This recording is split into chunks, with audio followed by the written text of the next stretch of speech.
All right. Uh, uh, what would this be called? Just like a revival, technically. It's like we can't call it a remake. But I mean, technically, because it's going to be on a different channel, but it's still technically being brought back from the other one. Well, anyway, hello. I would say viewers. God, I'm so stuck in just the whole thing for this. Listeners, in this case. Welcome to the revival of the Hazard podcast. It is Toxic, of course. I mean, that's just kind of how it is, as well as Sapphire. Here, and again, if you guys have not seen it, don't worry. Pretty much what we had before, life kind of took its way.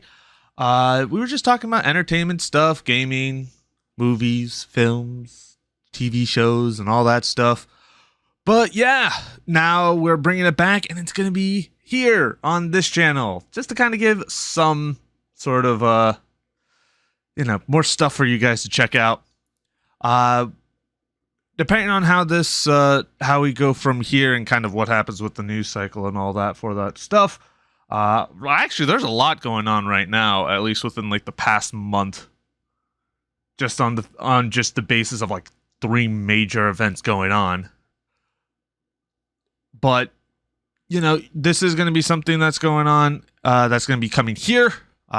Likely, maybe just a monthly thing, or could be more often. Who knows? We'll have to see. But there's a couple of things that I did want to bring up.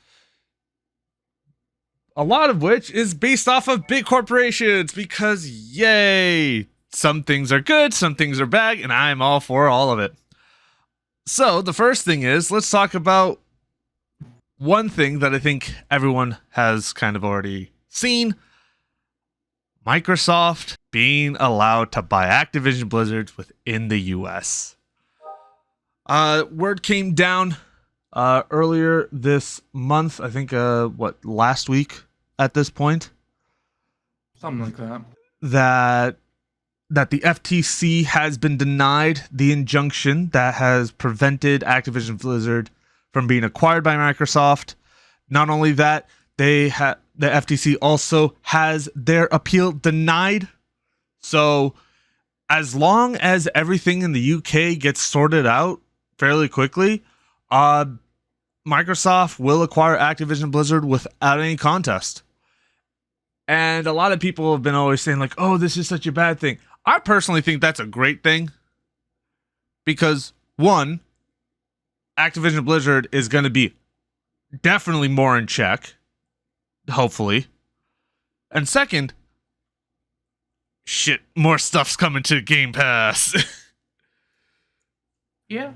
Especially Call of Duty. Call of Duty, I think, is going to be like the best thing to come to Game Pass.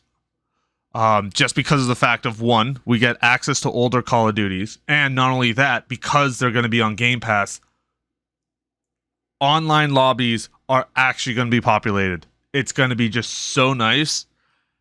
And we've already seen, like, there's already videos of it, like, going out recently where people have compared between Modern Warfare 2, like the most recent one, compared to, like, old Black Ops 2.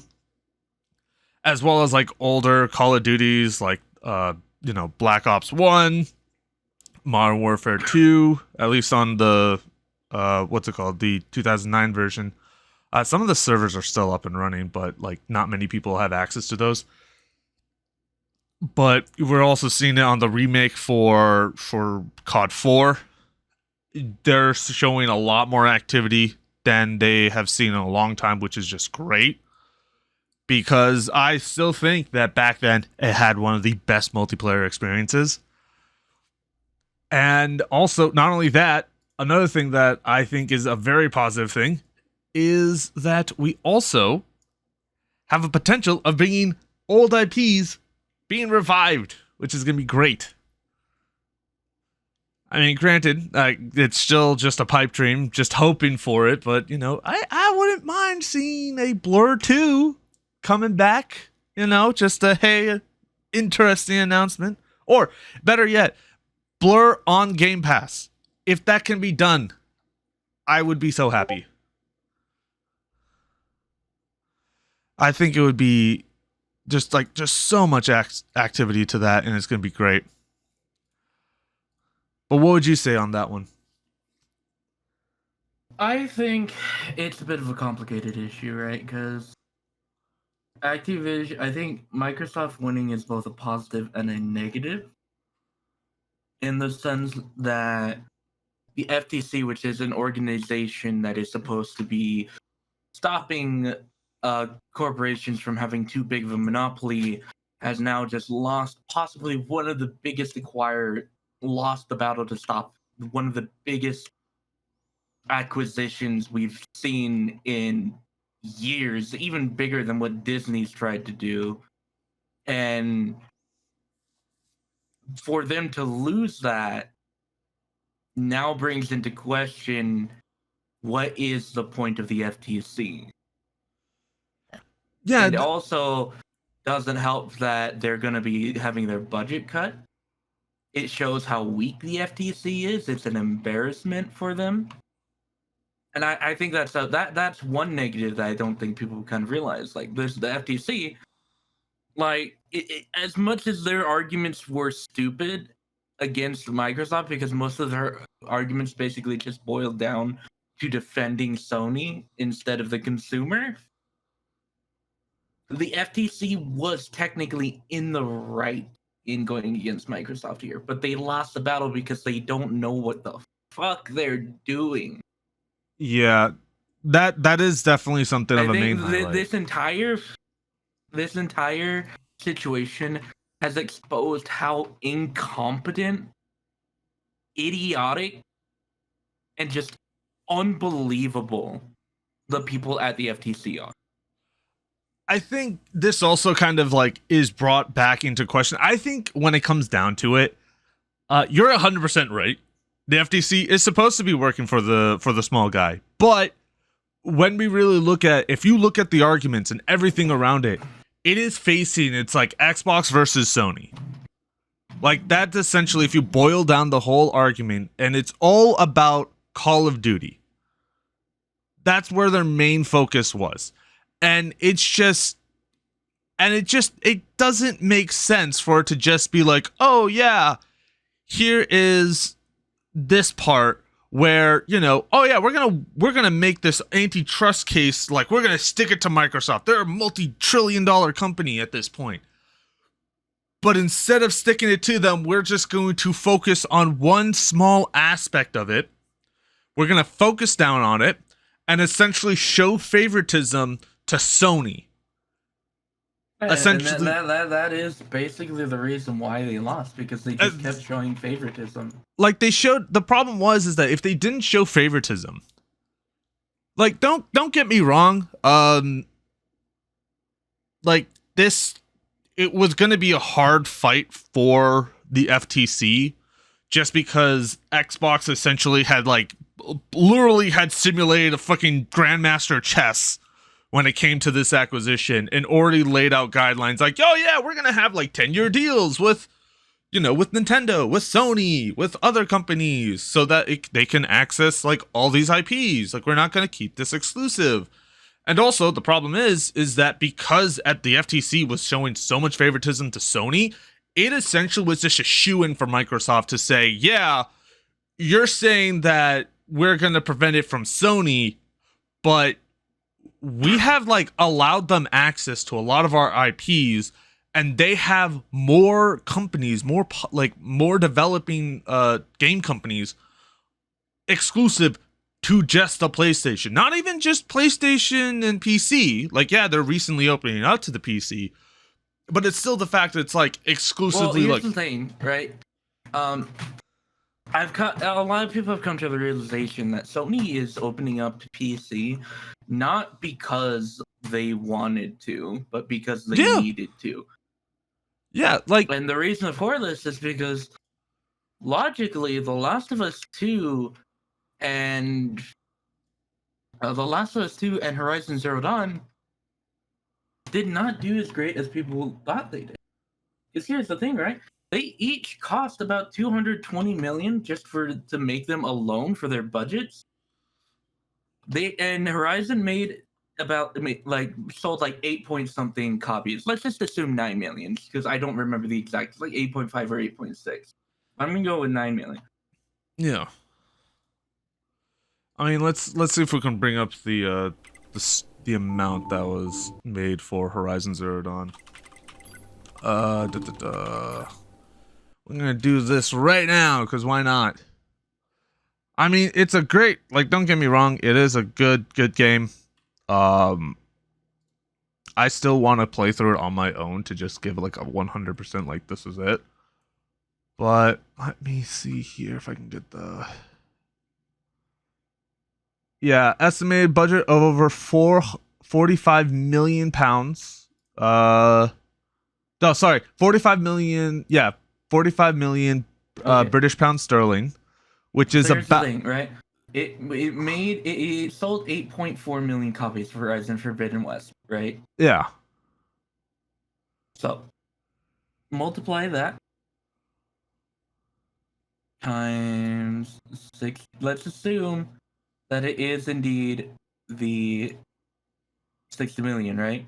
Yeah. Or $60, I mean. Yeah, like $60 per, so right? That is $504,000 or $504 million that game made. Now, that is not taking into account how much profit they lost from that is not taking into account the profit they lost from physical copies, the profit they lost from credit card fees from digital, the profit that was lost from server capacity. I'm willing to bet that well over 200 million of that went towards that stuff. I would not be Horizon surprised. Forbidden West would have been a loss, and the same would have been for The Last of Us 2. Oh, 100%. And do you know what the funniest part is about this entire thing, especially with the merger, right? So, initially, Microsoft, when they announced this deal with Activision Blizzard, they went to Nintendo, they went to Sony and said, hey, we'll be more than happy to negotiate a deal for you to get access to certain IPs for 10 years or something of that sort. I think it was like 10 years or 15 years. I assume that it's 10 because that's what a lot of people have been saying. But again, I didn't go into the details. I don't think that's something that's even accessible right now. But that's what it was confirmed that Sony made a 10-year deal. Yeah, it was a 10-year deal for multiple IPs. Here's the key difference. Multiple IPs before the whole before FTC got involved. Now, Sony just made a deal with Microsoft, not for multiple IPs, but apparently just for Call of Duty. Just one single IP. Now, granted, it is a massive IP, obviously. I mean, it literally generates millions of dollars per day. And, like, you know, it's nuts.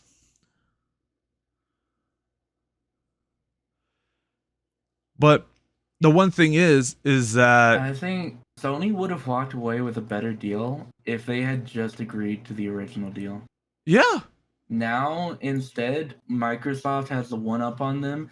The only deal they've made is to keep Call of Duty on PlayStation, and Microsoft has the ability to basically take all the other IPs and make them exclusive. Yeah. All because Sony did not want to make a deal and instead wanted to go after Microsoft, which unfortunately for them resulted in several documents being revealed. That's how we know about the budget for these games. That's how we know about that's how we know we can calculate the general idea of how much money they made. And for them to fuck up this badly, I feel like it would have just been better if they had just taken the agreement. Oh, 100%. The fact is that when you really boil everything down, Sony thought that they can get away with essentially denying the the deal. A deal which, by the way, Nintendo did accept and was 100% okay with it because, one, they're getting introductions to new IPs. You know, Call of Duty is an IP that they can access now, which they couldn't before because of the exclusivity situation between Sony and Activision Blizzard at the time. But now, you know, they have access to that, as well as other IPs that are connected to it. So I wouldn't be surprised that if Nintendo is able to get their shit together with their Switch and actually have it be able to run third-party games at a decent rate, I would not be surprised if we see a lot more games showing up on the Nintendo Switch, making that have a higher value than what it is right now. Because again, it runs first-party games with little to no issue, and some third-party games here and there. But if you have access to multiple different IPs that are connected to major game studios who will be able to process, will be able to code it, develop it, they will be able to allow Nintendo to market this as like, hey, you want to play Call of Duty? You can now play it on the go. And I think that is a great way of just for them, you know, it's a win-win. Xbox gets the revenue from Nintendo's purchases. Nintendo gets more ability to sell their Switch, which again, just ultimately provides them with more abilities to provide their proprietary IPs and create even a more loyal fan base. Meanwhile, Sony, being just unreasonably greedy, denies it, thinking, oh, we want this, this, this, and this. Because, you know, we want it for this long. And it's like, I mean, we're essentially giving you, like, access to a lot of IPs that, you know, fundamentally you wouldn't have if you were in our shoes. But sure, I guess you can deny us. And then ultimately, by the quote-unquote rule of the FTC, I say as the rule of the FTC because people are like, oh, they have been mandated to do this. They could have kept it exclusive. Like, yeah, but that would also have fucked them over. Because, again, Activision Blizzard is not cheap. They need to pay back the $70+ billion that they have used to buy out the company. So the more locations to sell it, the better it'll be. But then, you know, they decide to just screw themselves over, wait 18 months, and then essentially get, like, shafted in terms of what you could have gotten. Yeah. Like, it's just hilarious.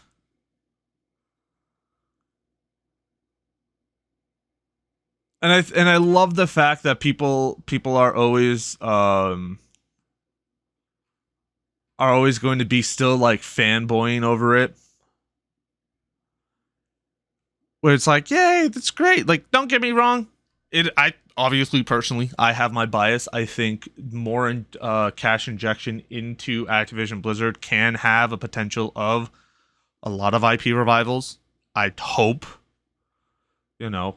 Again, pipe dream. I'll always say it's a pipe dream, but I will always inhale the copium from the delivery truck until the day I die, hoping that we'll get another Blur or we're gonna get something else from the older IPs, like a remake or a remaster or something of that sort. But I think the best and I think the one thing that I'll always enjoy is the fact that Sony refused the better option, but the FTC ordered one, screwed them over in the end.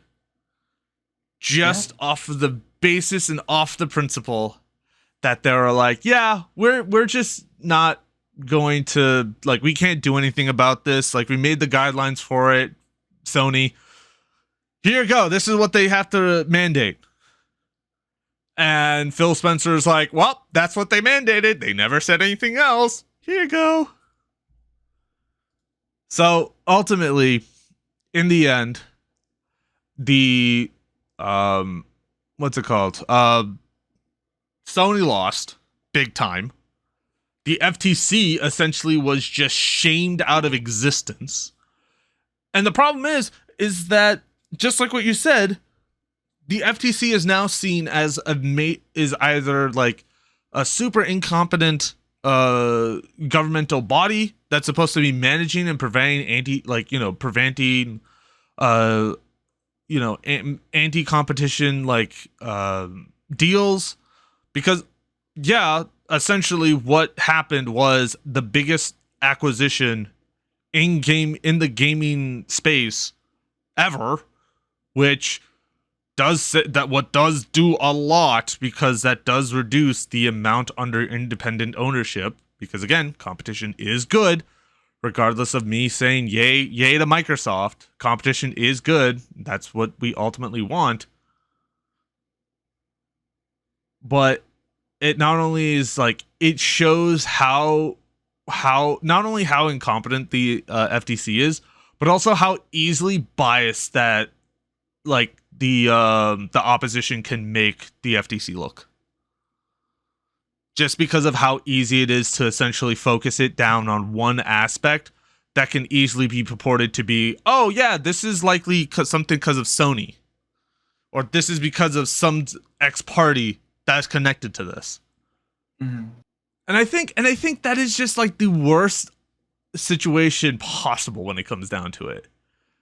Like, I wouldn't be surprised if the next major buyout, which is either going to be Ubisoft or EA, because let's be frank, those two companies have been talking about it and have been, there has been reports that they have been looking in possibly being bought out, just because, they can't publish a game without billions of dollars worth of microtransactions in it, unless it's like a single player only, like, Jedi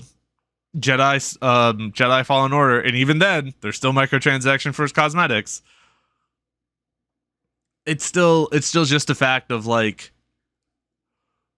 what is going to happen eventually, because as of right now, Activision Blizzard just boosted their valuation up to like, another 70 billion, and I wouldn't be surprised if it goes up even higher, because of the fact that the access that those IPs will have will also increase the value of those IPs, which in turn puts more benefit towards Microsoft. But I mean, again, when it comes down to it, a lot of people have been expecting this to go through, just because when it came down to all the aspects, everything that was discussed and everything that was shown online, that there was literally, it was very hard for anyone to really dispute that there is any anti-competitive actions within it. And unfortunately, when the FTC tried to see what happens there, they make it biased towards Sony, and Microsoft took so much advantage over that, and essentially just somehow made himself look like the little guy fighting up against the big bad company. Somehow. And it worked. Because they're talking about it, like, I still remember seeing all the quotes from the arguments where it's like, yeah, Microsoft allows Sony access to these IPs, and the profits that they make from them are being used to prevent their developers from making any Xbox games or anything accessible to Xbox. And it's just like, dude, if you somehow can make Microsoft look like the good guy in this situation, you might as well just wrap it up. And the best part is that there was so much like activity looking at this, that when the FTC opposition just wrapped it up, it was hilarious, because it's just all over Twitter. I think another thing that people don't really think about is, and I think this should also put the FTC in another bad light, is what was the point of going after Microsoft when they weren't even willing to go after Disney for the Fox merger? That wasn't the FTC that filed again. That was the SEC, wasn't it? Yeah. Yeah, that was the SEC. But So why was the FTC so willing to let the Disney thing go, but not this? I wouldn't be surprised if the FTC is lobbied heavily by that's them. exactly what I'm thinking. And it's like, they're a bunch of corrupt fucks over there. I mean, that's just kind of how it is. And I get that that's how that is. It's just, fucking, when you make it so obvious, it's not a smart thing to do. Of course. I mean, no one was expecting for that, you know?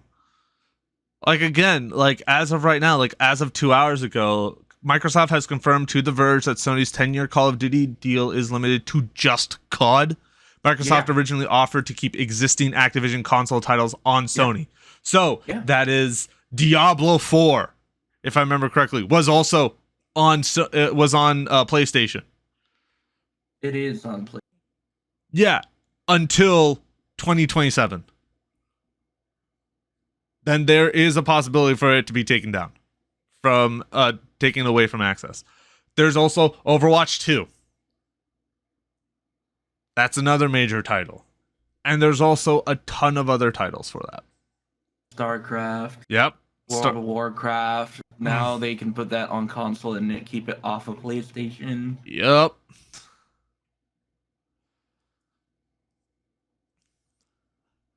Sony essentially shot themselves in the foot so that they can try and get this merger to not happen. And unfortunately, because of the incompetence of the FTC, could not go through. Hell, even like everywhere else, the only one that's being held up at this moment, if I remember correctly, is the CMA in the UK. However, people are saying that they're also like negotiating to get this taken care of as well. Because honestly, because they're gonna be there. There's like some kind of hearing or something with the CMA tomorrow. So we'll likely find out tomorrow if anything is gonna stop the deal. I highly doubt the CMA will stop the deal because I think they seem like they've been giving in more and more. So at this point, unless the CMA decides to pull a 180, like they are gonna fucking give in to Microsoft, I think. Oh, the one thing is that here's going to be the main kicker. Microsoft has brought up that if the CMA or the UK courts continuously block this, they will just discontinue all services within the UK. Like, they have no problem with that. Because they're realizing that their acquisition of Activision Blizzard will cover any losses that would happen by discontinuing service within the UK, which is insane to think about. Just like, this acquisition will recoup all of our losses. That's fine. We don't need to worry about the UK. They can have their own shit if they want. Yeah. But it's just so funny because it's like, this is what happens when companies, like when corporations just get so fucking big. They could do shit like this and no one can do anything about it. Let me see if I can get you the most valued company in the world as of right now. And here's the kicker about this. Microsoft is second at $2.51 trillion, and that is as of last month. As of right now, last month. Now, with this deal going through, they have essentially brought themselves up to possibly 2.6 or, depending on what happens, $2.7 trillion right there. And I think even the better part of it, Apple, which is the most valued company, highest valued at almost $3 trillion. Possibly, I think it even hit that mark earlier this month. They still have to comply with European law because that is still a major market space for them. Meanwhile, Microsoft literally can just say, kindly go fuck yourself. And literally they can't do anything about it. I think that just makes it Yeah. much more egregious on how bad it is for Microsoft to be in that space. But also, again, ultimately, you know, this is, I think, a major lesson learned by any major company who is looking to do an acquisition like this. I will say, I think this is probably going to be the end of acquisitions for Microsoft, because I think this is like what has made them too big. Oh, this is 100%. Like, this is their last acquisition. That's why they're not going to look at EA. They're not going to look at Ubisoft, because ultimately they But already honestly, set. I think that it doesn't matter that it's the last one, because of the fact that they've just gained several of the biggest IPs in gaming. Mm-hmm. If I think if you actually line each of the companies up with their biggest IPs, Microsoft has the most, and it's not even close. And the best thing, and the thing is, because of the way that Game Pass is structured, they've made deals with EA and Ubisoft to include their games onto Game Pass. Like, if you are a Game Pass Ultimate subscriber, you automatically get EA Play, which gives you access to hundreds of games under EA. And a lot of the games that are on Game Pass are also, like, with Ubisoft, are also day one available. Like, for example, Tom Clancy Rainbow Extraction. That was a day one launch on Game Pass. And I wouldn't be surprised if we see more games like that showing up as day one launches, because they also see the value within the whole within Game Pass. Just because, one, it is a lot easier to sell a subscription of $15 than to sell somebody a game, like even a single player game. Even Assassin's Creed Mirage for like $60 or $70, because apparently 70 is now the new 60, which is fucking ridiculous in my opinion. Like, I hate. I mean, you gotta remember, inflation is a bitch, and like, as much as I dislike it, this is a genuine thing. People seem to forget. Yeah. If we were to go ahead and like adjust for inflation perfectly from when games were 60 in like the 90s, Wouldn't it been pretty sure like, it would be at like $80 or $90. I thought it would be like around 100 or something at this point. But it's still the fact that, one, when you really look at all the, because if I remember correctly, if you look at the breakdown of like a $60 game, a lot of it is just like overhead coverage for like just additional revenue. That's why like a lot of people have been like, oh, when it comes down to it, we can go with like, that's why Epic Games, the whole situation of like the 12% versus 13%. Yeah, if we calculate for inflation for like $60, now this is using 2022 instead of 2023. Yeah, it's so like we can assume it's going to be a little bit more. Yeah. If we adjust from inflation between 1998 to 2022, $60 back in 1998, when I think that was when Final Fantasy 7 came out originally. I thought it was 97. I don't fucking know. It's early. It's early. We're too young. The point. Yeah. But $60 from 98 to last year 2022, that turns into $107.72. Yeah, that sounds right. I was like, at this point, the games being sold from back then, if they were to be sold for like that's like that's a $40 difference, man. That's almost $50.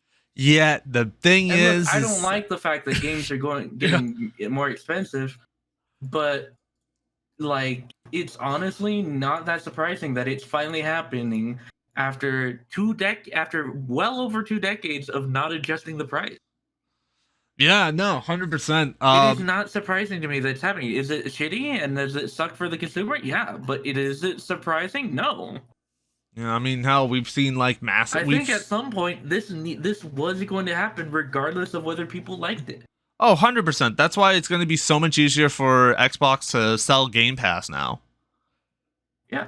Because ultimately what they just need to do is like, hey, they can increase it by like $5 a month. Yeah, that's why Game Pass is going to be like, though, because here's the thing, right? Like the people who can't afford a $70 game are going to look at Game Pass and be like, "Oh, Oh, shit, I can I access can't that. afford I can't afford to buy this game now. But I can use Game Pass for either $15 or $10 and get this fucking game and play it. And as long as I keep subscribed to that, I'm good. So instead of having to wait half a year to save up $70, I can just spend $15 now, play the game, spend another $15 next month, and I'm good." Yep. Like that's like another thing is like because of the fact that it's able to tap into that audience, it now taps into all the people who who would normally spend the $70 anyways, and those people are gonna buy Game Pass instead, and then some of those people who are a little bit more weak-willed are gonna think, "Man, I saved so much money. What kind of cosmetics can I buy?" Yeah.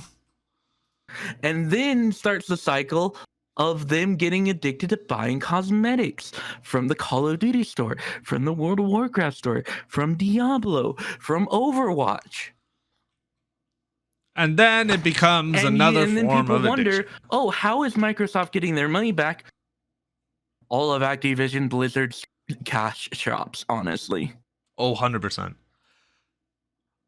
I think if anything, when people like look at this, they're going to be like, "Oh, this is terrible." But I don't think people understand how big of a ramification there was.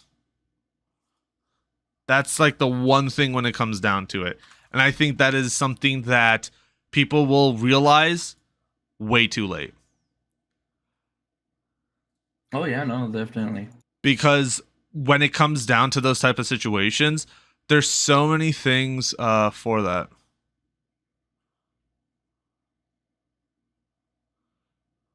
I think people underestimate. I think there's some people who are underestimating the scale of this deal. To be honest,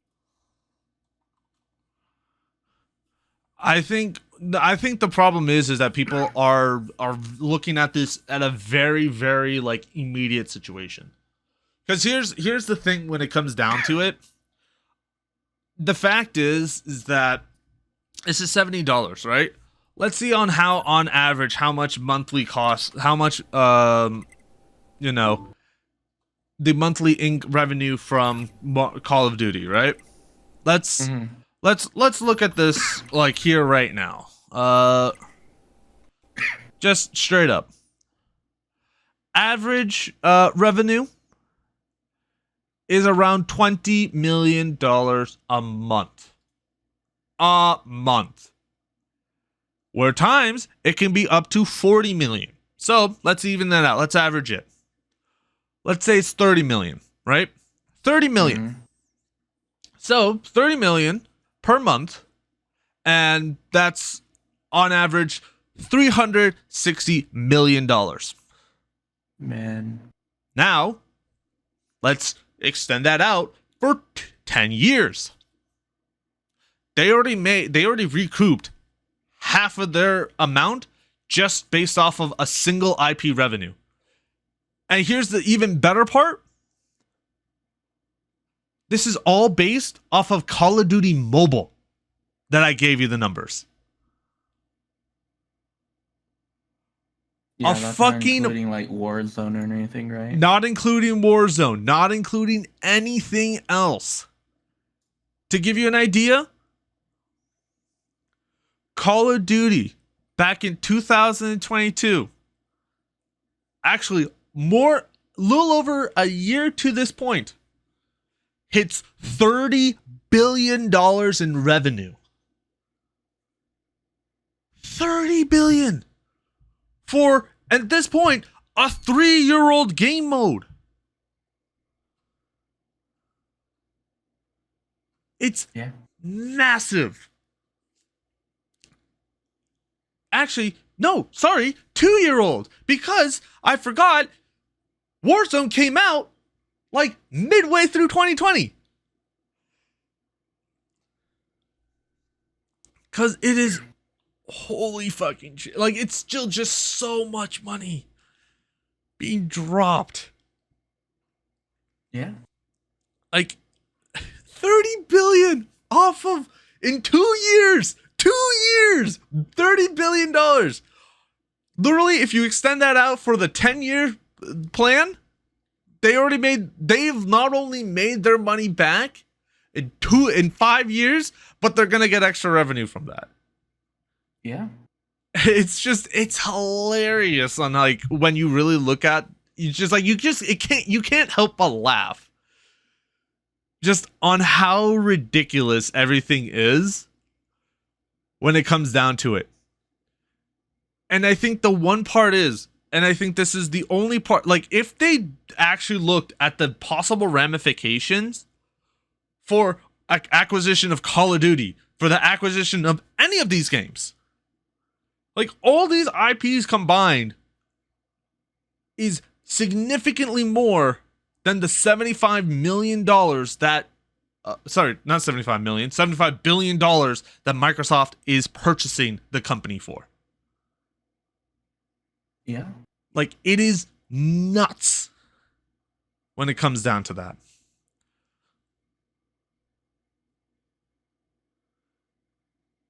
Oh, let me see here. Hold on. I just also need to make sure that I actually properly get this taken care of. Hold on. Because instead, before people get freaking pissed off at me, I want to rectify this.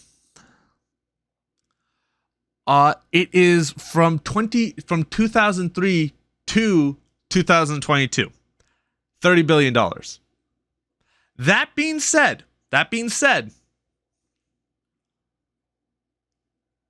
they have estimated that $3 billion was generated from Call of Duty from 2020 till 2020, from the end of 2020 to the end of 2021.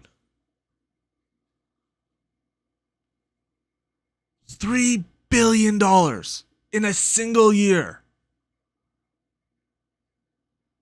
Sounds about right. Yeah. And the thing is that they make like on average like $1 billion every fourth quarter. Every fourth quarter they'll make $1 billion just because, hey, here's a new game that's coming out, and you know, obviously all the COD boys want to get into it. All the wannabe COD Pro League players want to get into it. There's obviously going to be a lot of content creators that are going to get into it. It's just like there's so much free advertising for it, and it's just nuts when it comes down to it.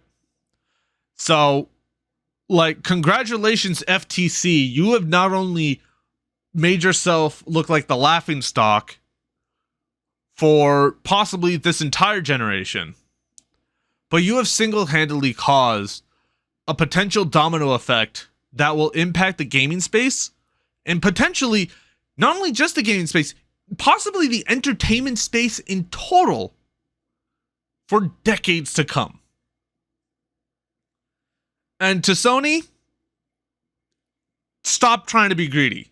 You already have the biggest market share compared overall in the console market by a long shot. I think that's a double-edged sword. I would argue both Microsoft and Sony are trying to be greedy, but also I think at the end of the day, both companies have done stupid shit against each other. That's true. Because Sony purposely pays Square not to put Final Fantasies on Xbox, and then you have Microsoft buying Bethesda. I still find it hilarious that the whole reason why they purchased Bethesda was because Sony was looking to purchase Bethesda. Yeah.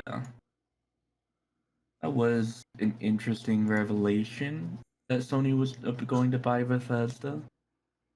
I think the interesting part about that is that when it came down to the whole situation, if Sony did purchase Bethesda, there were chances that a lot of the new games would just have been Sony exclusives, because you know that's what they've done in the past. and it's only with independent, independent publishers like Activision Blizzard will they make it timed exclusives, because yay. But I mean, the good thing is that they have walked away from that. At least they have indicated that they have walked away from being exclusive. Like, oh yeah, it's only Sony exclusive. Like, that's that. Especially since, with the acquisition of Bungie that happened last year for $3.6 billion. There has always, like, they've been very consistent on making sure that it's like, yeah, we're making sure that everything is, not being controlled by Sony. There isn't going to be any kind of like directives from Sony. They're going to, just assist with providing resources, blah, blah, blah. Now, how far that goes, I don't know. Because again, we don't know the ramifications of that. Again, this deal has been only made a year ago. And Bungie has already been having other projects in place. So I feel like, if anything, this is going to be something like we'll see the actual impacts of this acquisition. Maybe, I would say maybe in another 1 to 2 years. Because I feel like in that case, that's when the information will come public. If there is any ramifications that come to that. Yeah. Because the only reason why we know the amount of ramifications that came from the acquisition of Microsoft is because Sony essentially forced them, like the FTC essentially forced them to disclose all of those ramifications. But, that's something for that. Now, we can continue on talking about the big guy, but I actually do want to highlight the little guy. Primarily the writers and the actors, because now both are on strike. SAG AFTRA, which is the Actors Guild or the Actors Union, had announced that they are going on strike after failing to, well, I wouldn't say them failing to make an agreement. More like it was like the AMPTP, or the representative body of the major broadcasting and producers, essentially, providing unhinged requests, like having a background actor essentially have their likeness used for one day, have the full thing all scanned, audio as well. Actually, no, not audio. My apologies. Just their likeness, and the companies will be able to use that likeness for eternity with no compensation to the background actors, which is the most unhinged thing that I've ever heard come out of a possible aspect of this. Like, there's no way. You cannot tell me that, yeah, this is a great idea. Let's just, essentially exploit workers for a day's work. And again, talking to, people have talked to other actors in there, and obviously they're all for it. They're all 100% for the strike. When it was announced, all the actors of Oppenheimer, I think Saf did bring this up before, they essentially just all walked. They all were like, we're all standing, we support SAG AFTRA's. You've also got to remember they're all a part of that guild. Well, not all of them. All the U.S. actors, yes. Anyone outside of the U.S. are not. So Margot Robbie is not part of SAG AFTRA, but she's part of Actors, I think it's called Actors Equity, based in Australia, at least the Australia branch. The UK has an Actors Equity based around there, but it's not as strong as what SAG has. Because obviously, since, you know, in the US, the unions have been like fighting against and fighting for, you know, the actors, the writers for, you know, for almost 100 years at this point. And they have essentially established themselves as a massive front. You know, there's a lot of support coming through. There's a lot of people who have like sided with them, people who have joined them. And with that, I mean, again, this is very big, especially since, you know, the Writers Guild is also on strike. And to give you an idea on how much of an impact that is, what the last time that the actors union went on strike was 40 years ago, back in the 80s. Actually, 1980 to be precise. But even a bigger kick is that the last time that both the Writers Guild of America and SAG AFTRA both went on strike at the same time was more than 60 years ago. So it's a very big thing. And I think the one thing is that, like, I'm all for it. I am all for that shit. When it comes down to it, the companies need to know who is essentially being the basis of what they exist for. Without the writers, without the actors, you got nothing. The directors have nothing to work on. The producers have nothing to produce. The companies that exploit these workers will have nothing to exploit. So I hope that, you know, one of these major producers, whether it's like Netflix, Apple, Warner Brothers, or one of them, just caves into the pressure. Because again, all these companies that I've just brought up, all are publicly traded. I can guarantee you that when it comes down to it, their shareholders are going to start to come after them. Because as of right now, yeah, there's a lot of movies that are being released because they've already gone through the final cuts, final edits, everything's done, you know.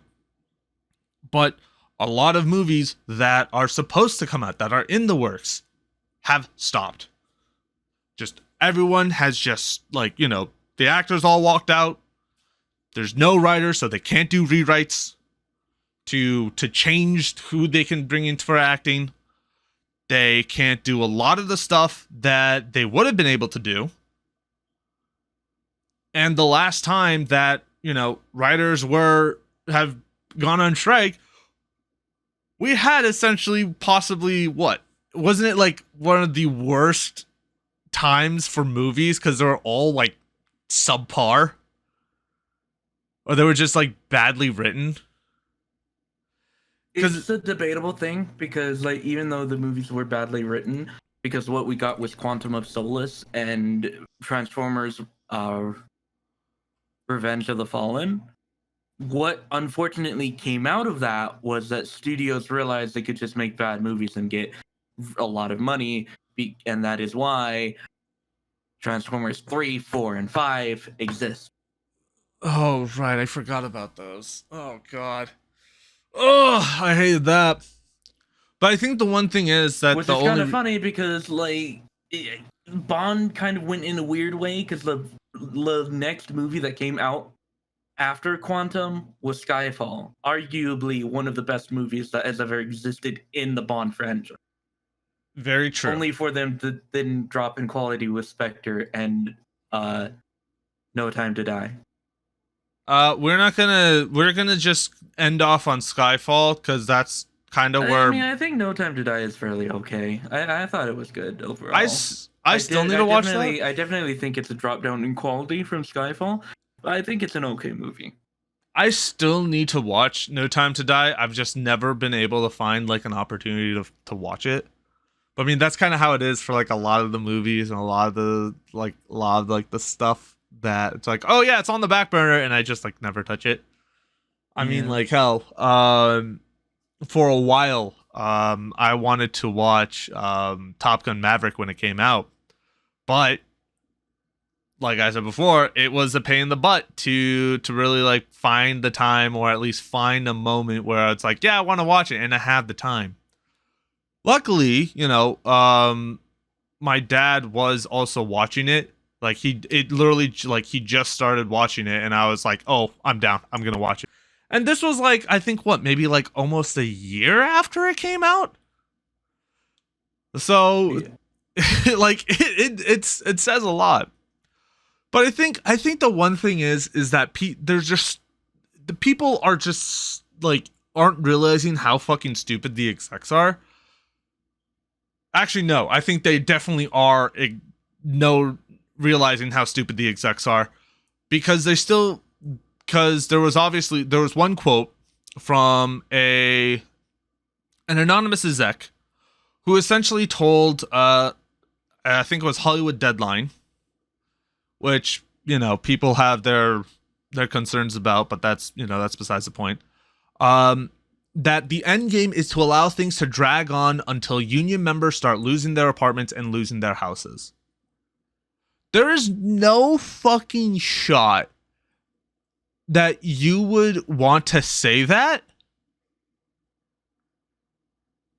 when there is like a few hundred times more people than your security team who you're up against. Even Ron Perlman had said like it's like be really careful, because there are people who know where the execs live. And I'm not saying that's it might go that way, but we might see a bit of French influence come up, and I don't think anyone wants that. So I think it was just such a confusing thing for them to admit that. Like, even behind doors, it's like, why would you even say that? Like, why? Why? Like, you're leaving a trail to yourself that could get yourself in trouble, and now we have that as proof. It's why? Like, you don't say stupid shit like that. You don't. Especially if like, oh, it's anonymous. Like, buddy, it's anonymous to us. That doesn't mean it's anonymous to others. Like, I wouldn't be surprised if there's actors in SAG AFTRA, there's writers in WGA who have access to networks that will pinpoint the fucker who says it. Like, Ron Perlman's right. Be very careful. Because that is the kind of shit that stirs shit up.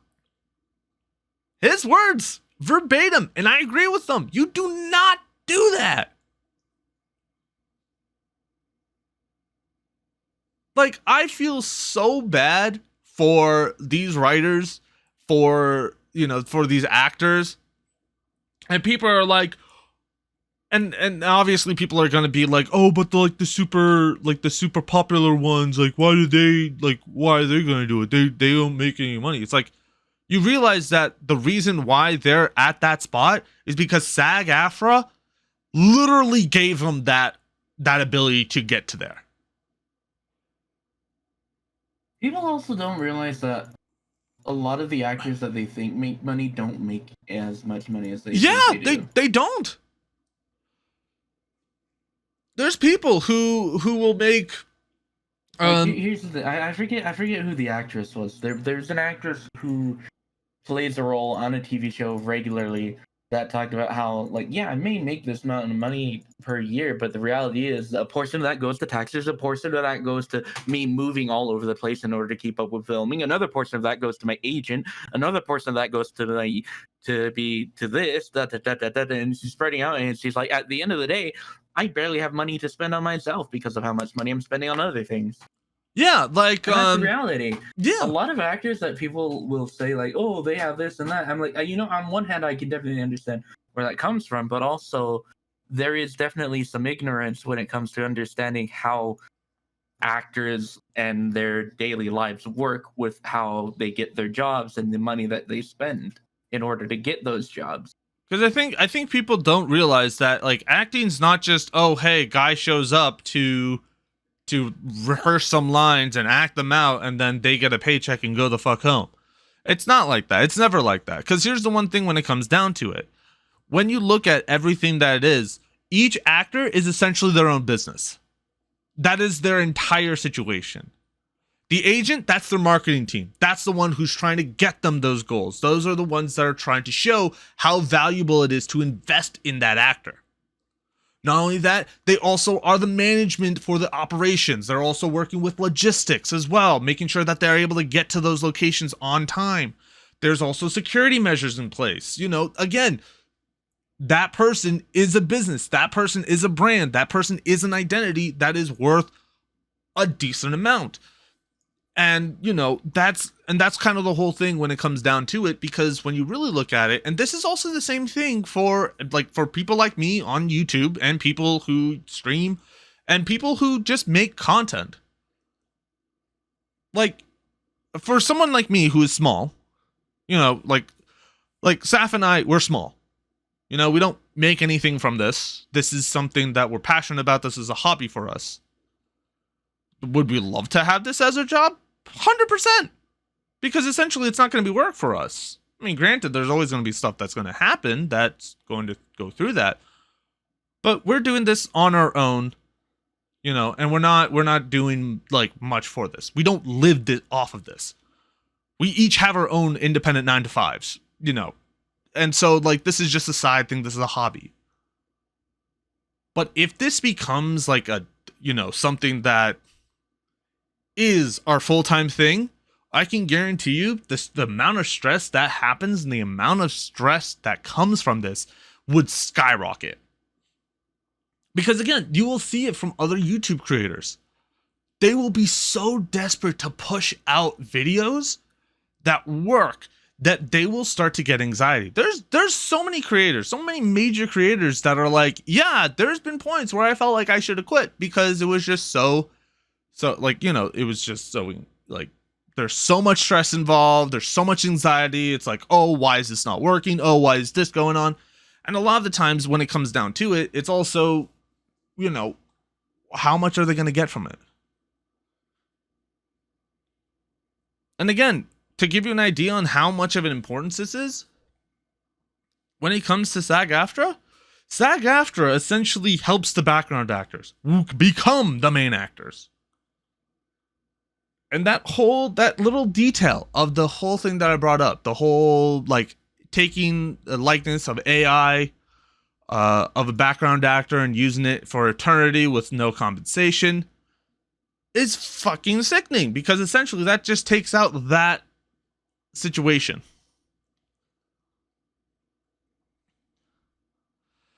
Like it's terrible when it comes out to it. One of the things people also have pointed out that I think I don't really care, because I don't really watch a lot of television and stuff anyways, but one of the things that's going to be a direct impact of this is the last time we had a writer's strike, what happened was a bunch of reality TV shows got made. Now, obviously, yes, we're experiencing an actor strike, but what's going to happen as a result of this is they're going to find small-time actors that don't know fucking shit about SAG-AFTRA. They're going to draft them into reality shows, and they're just going to let the reality shows go. Yep, and they're going to exploit the living fuck out of them. 100%. And I think the one thing is, and this is always something that comes out for it, another thing that people also have been starting to get on, and this is also one of the main reasons that the WGA has actually gone on strike, and also a major impact for SAG-AFTRA as well, is residuals.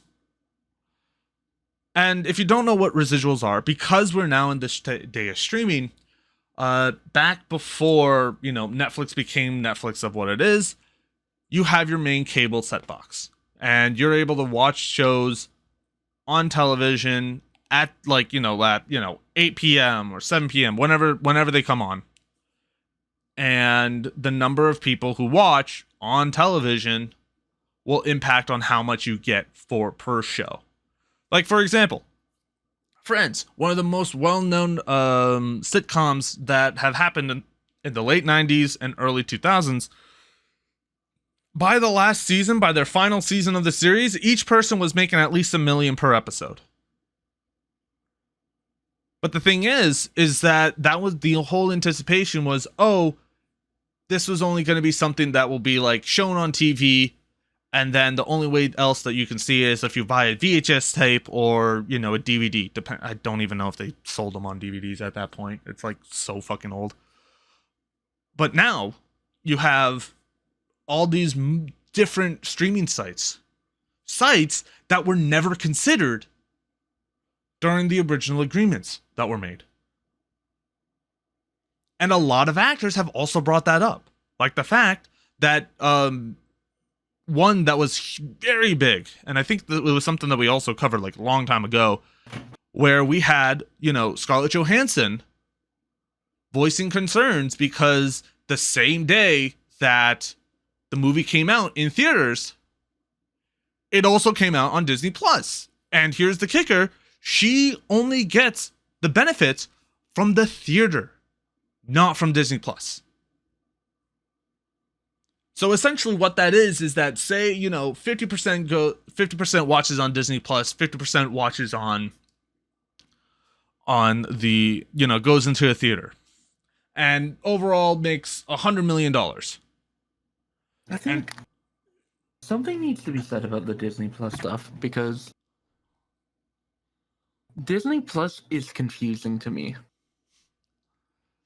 as to how the fact that Guardians of the Galaxy, right, the movie, can have a budget of $250 million, look absolutely fantastic, but then you have a show like She-Hulk that I don't really care what the quality of the script is. I'm not talking about that. I'm talking about everything else, the fucking CGI, the VFX, all that shit.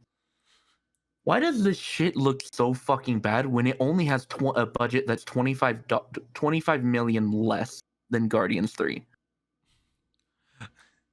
That's spread across 9 episodes, but that is 9 episodes that are 30 minutes long. Yeah.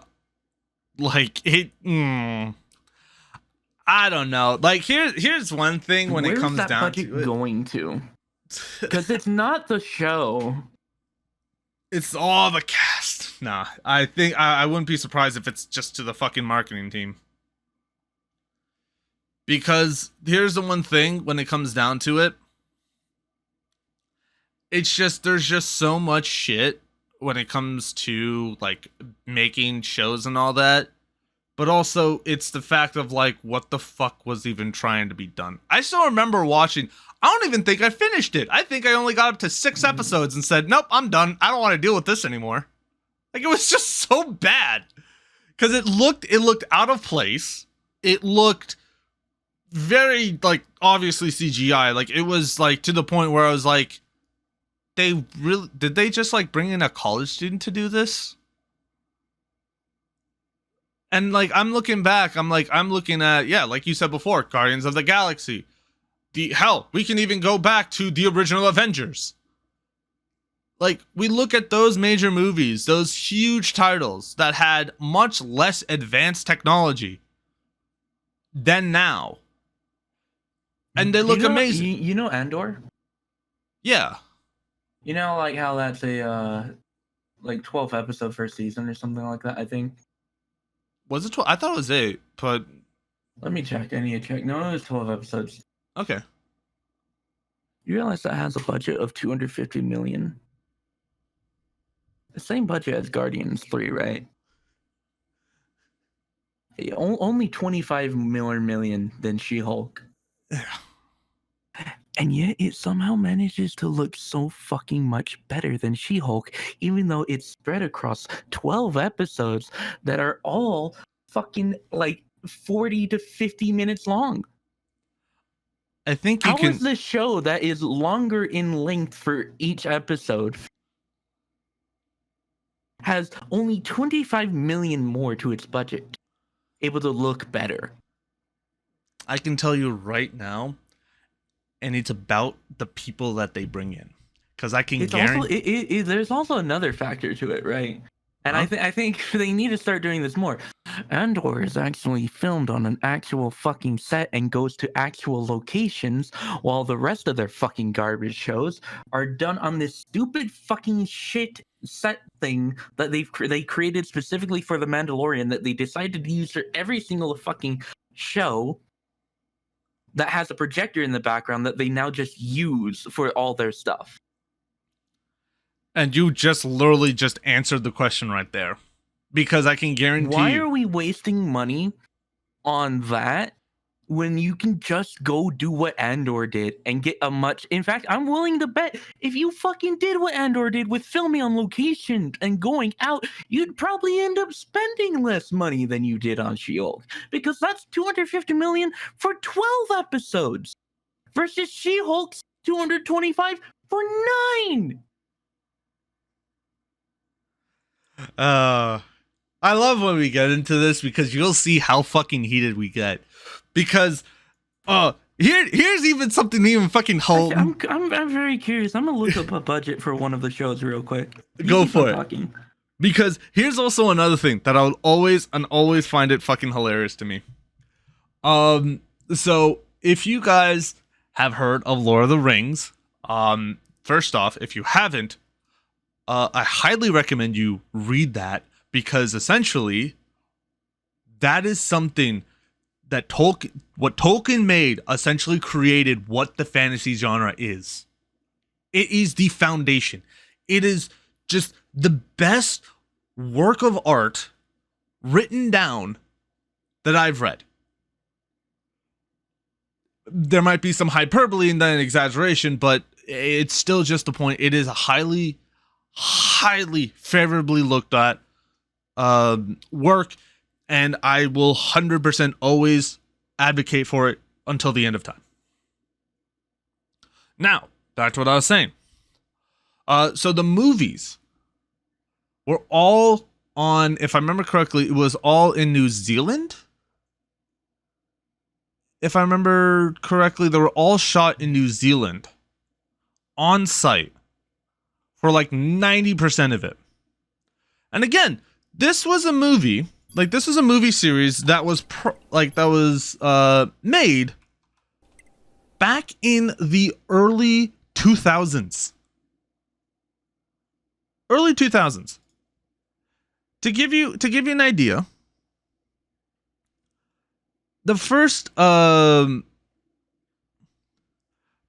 movie came out in 2001. The first one. The second one came out in 2002. A little over a year after. And then the last one came out 2003. Those 3 movies all made $3 billion. $3 billion for all of them. And the budget? I found what I was looking for. So this is the kicker when it comes down to it. The budget for all 3 movies, all 3 combined. And again, this is back in 2001, so we'll give it a benefit of the doubt. There was a lot more purchasing power, but it was $281 million for 3 movies.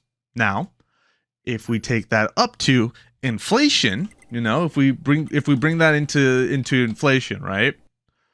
Let me see if I can get this here.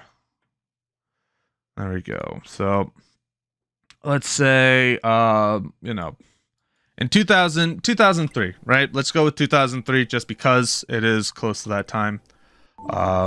For that, and we put in the $281 million.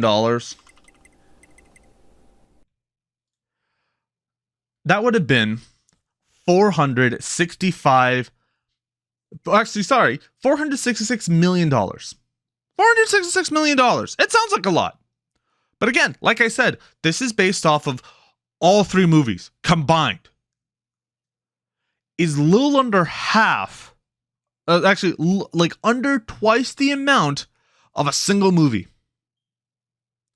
And all three of those movies got over 10 times the return of $3 billion.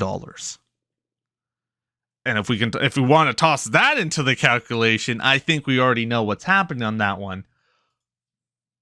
It's a lot. And the best thing about it, all three of those movies were on site. They were all shot on site. And even better, right? The Fellowship of the Ring was selected for preservation in the U.S. National Film Registry by the Library of Congress because it's so culturally, historically, or aesthetically significant. Honestly, I would say it's all because culturally it was a massive, massive thing. It was huge. It was literally it was the biggest thing since Star Wars, I would say. And that came out in the 60s. It was the 60s, right? It was the 60s or 70s. I don't remember. It was like Star Wars? Yeah, like New Hope. I think it was the 70s. Yeah, because Star Wars, the first one ever, which was later renamed New Hope, was 77, I'm pretty sure. Ah, okay. But anyway, back to what I was saying.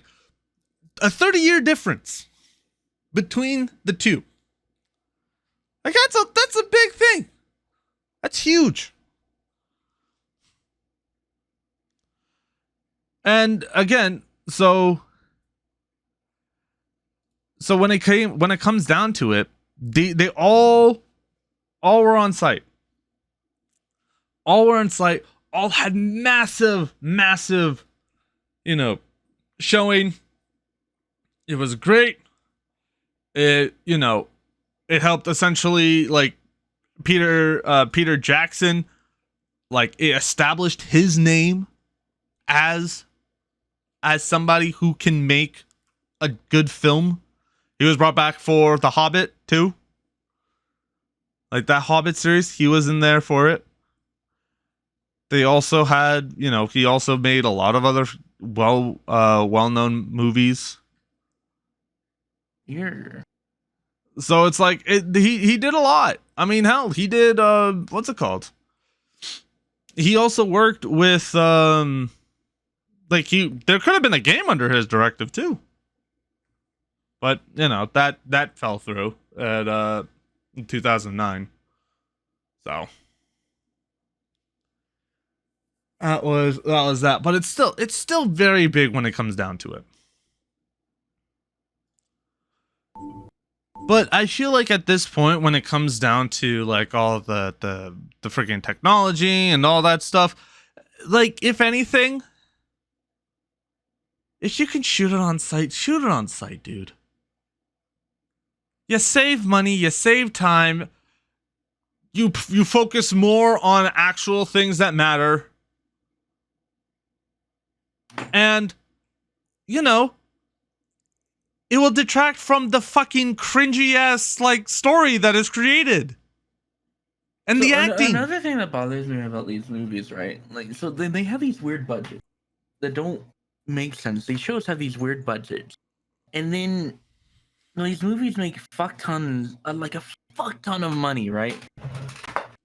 And then for some reason, none of this money goes back to like any of the people who actually like properly made it, right? It goes to the producer, the publisher, the executives. The film. Yeah. Yeah, no one who fucking touched the film, no one who like it's just no one who performed in the film, no one who did. So there's also one thing, and this is actually something that's very big as well. And this is something where a lot of people actually kind of took this type of situation. I wouldn't be surprised if there was like a mandate or something that was brought in. But Keanu Reeves, back when he was doing the Matrix trilogy, for the first movie, the first Matrix, he said that he wanted to get, instead of just a flat rate amount, he wanted to get a proportional cut. And essentially what that meant is that it was based off of how well it did in the cinemas. Yeah. And obviously, back then it was a lot safer to always go with the proportional cut because, again, it was a lot harder to advertise movies. It was a lot harder for people to go to movies because either it was that, the cinemas were too far away, or it was harder for them to be able to get the broadcasting right for advertisements on local TV stations, radio shows, posters, etc., etc. Whatever it comes down to that. And so once when The Matrix hit cinemas, it fucking blew up. It made millions, hundreds of millions. Mm-hmm. And Keanu Reeves cashed in on that. And do you know what the first thing that he did, and I will always enjoy bringing this up because he gave a fuck about the cast. He distributed so much of the payment that he got from that to the cast member, like to all the cast members, like all the set people, all the minor characters, people who weren't really making that much, and he essentially set them up to profit. Either they were able to get out of poverty, they were able to pay off loans, get a house, essentially rectify their lives off of that, and they made some millionaires because of the amount of money that he got from the movie. And he shared back with the cast. And the problem is that now with streaming, we see situations like Scarlett Johansson had, where instead of being able to take advantage of I want to get like the residuals off of like the market sales and all that, she's restricted to just the what's it called? Just the cinema, like the theater sales, the ticket sales, and that's it. Doesn't get anything from Disney Plus. Doesn't get anything from anywhere else. And I still found it amusing because when people like talk about it back then, they were like, "Oh, she's just being like super greedy, blah blah blah." Like, hell, don't get me wrong, I was in that spot too. I thought it was really greedy for like, dude, you're a well-known star and all that. Granted, I was like super freaking like ignorant to the whole thing. Right? I didn't see what the harsh realities of it was. The whole situation with the WGA really opened my eyes when it came down to it, on like how fucked everyone gets when it comes down to it, and the only ones who really profit are the ones who don't do anything with the film. The execs, the producers, they're just there to make the money, and then the rest are just there to just kind of, work their 9 to 5, slave away, and then, go back into their like shitty apartment. And so it says a lot when it comes down to it, because, maybe you need a massive creator, like a massive actor to say this, but I think also another thing is that we do need to take a look at what the fuck's going on with everything that we have. Because if we don't, it's not going to look good for it. But I think one thing is that I did want to highlight, and it's particularly by a certain somebody who goes by Warner Brothers, deciding to put up fucking movies with felons in them. Let's actually talk about the fact that this move has got to be the most like it's not even a matter of the fact that like they did the like had it fell in it. The confusing part to me is the fact that they released this movie, canceled Batgirl, and arguably lost more money from keeping Flash open than if they were to have just canceled it. Look, all right, time for unhinged like rants here. All right, Warner Brothers, you need to get your fucking shit together. You know why? Because you've gone through so much fucking shit that literally makes no fucking sense.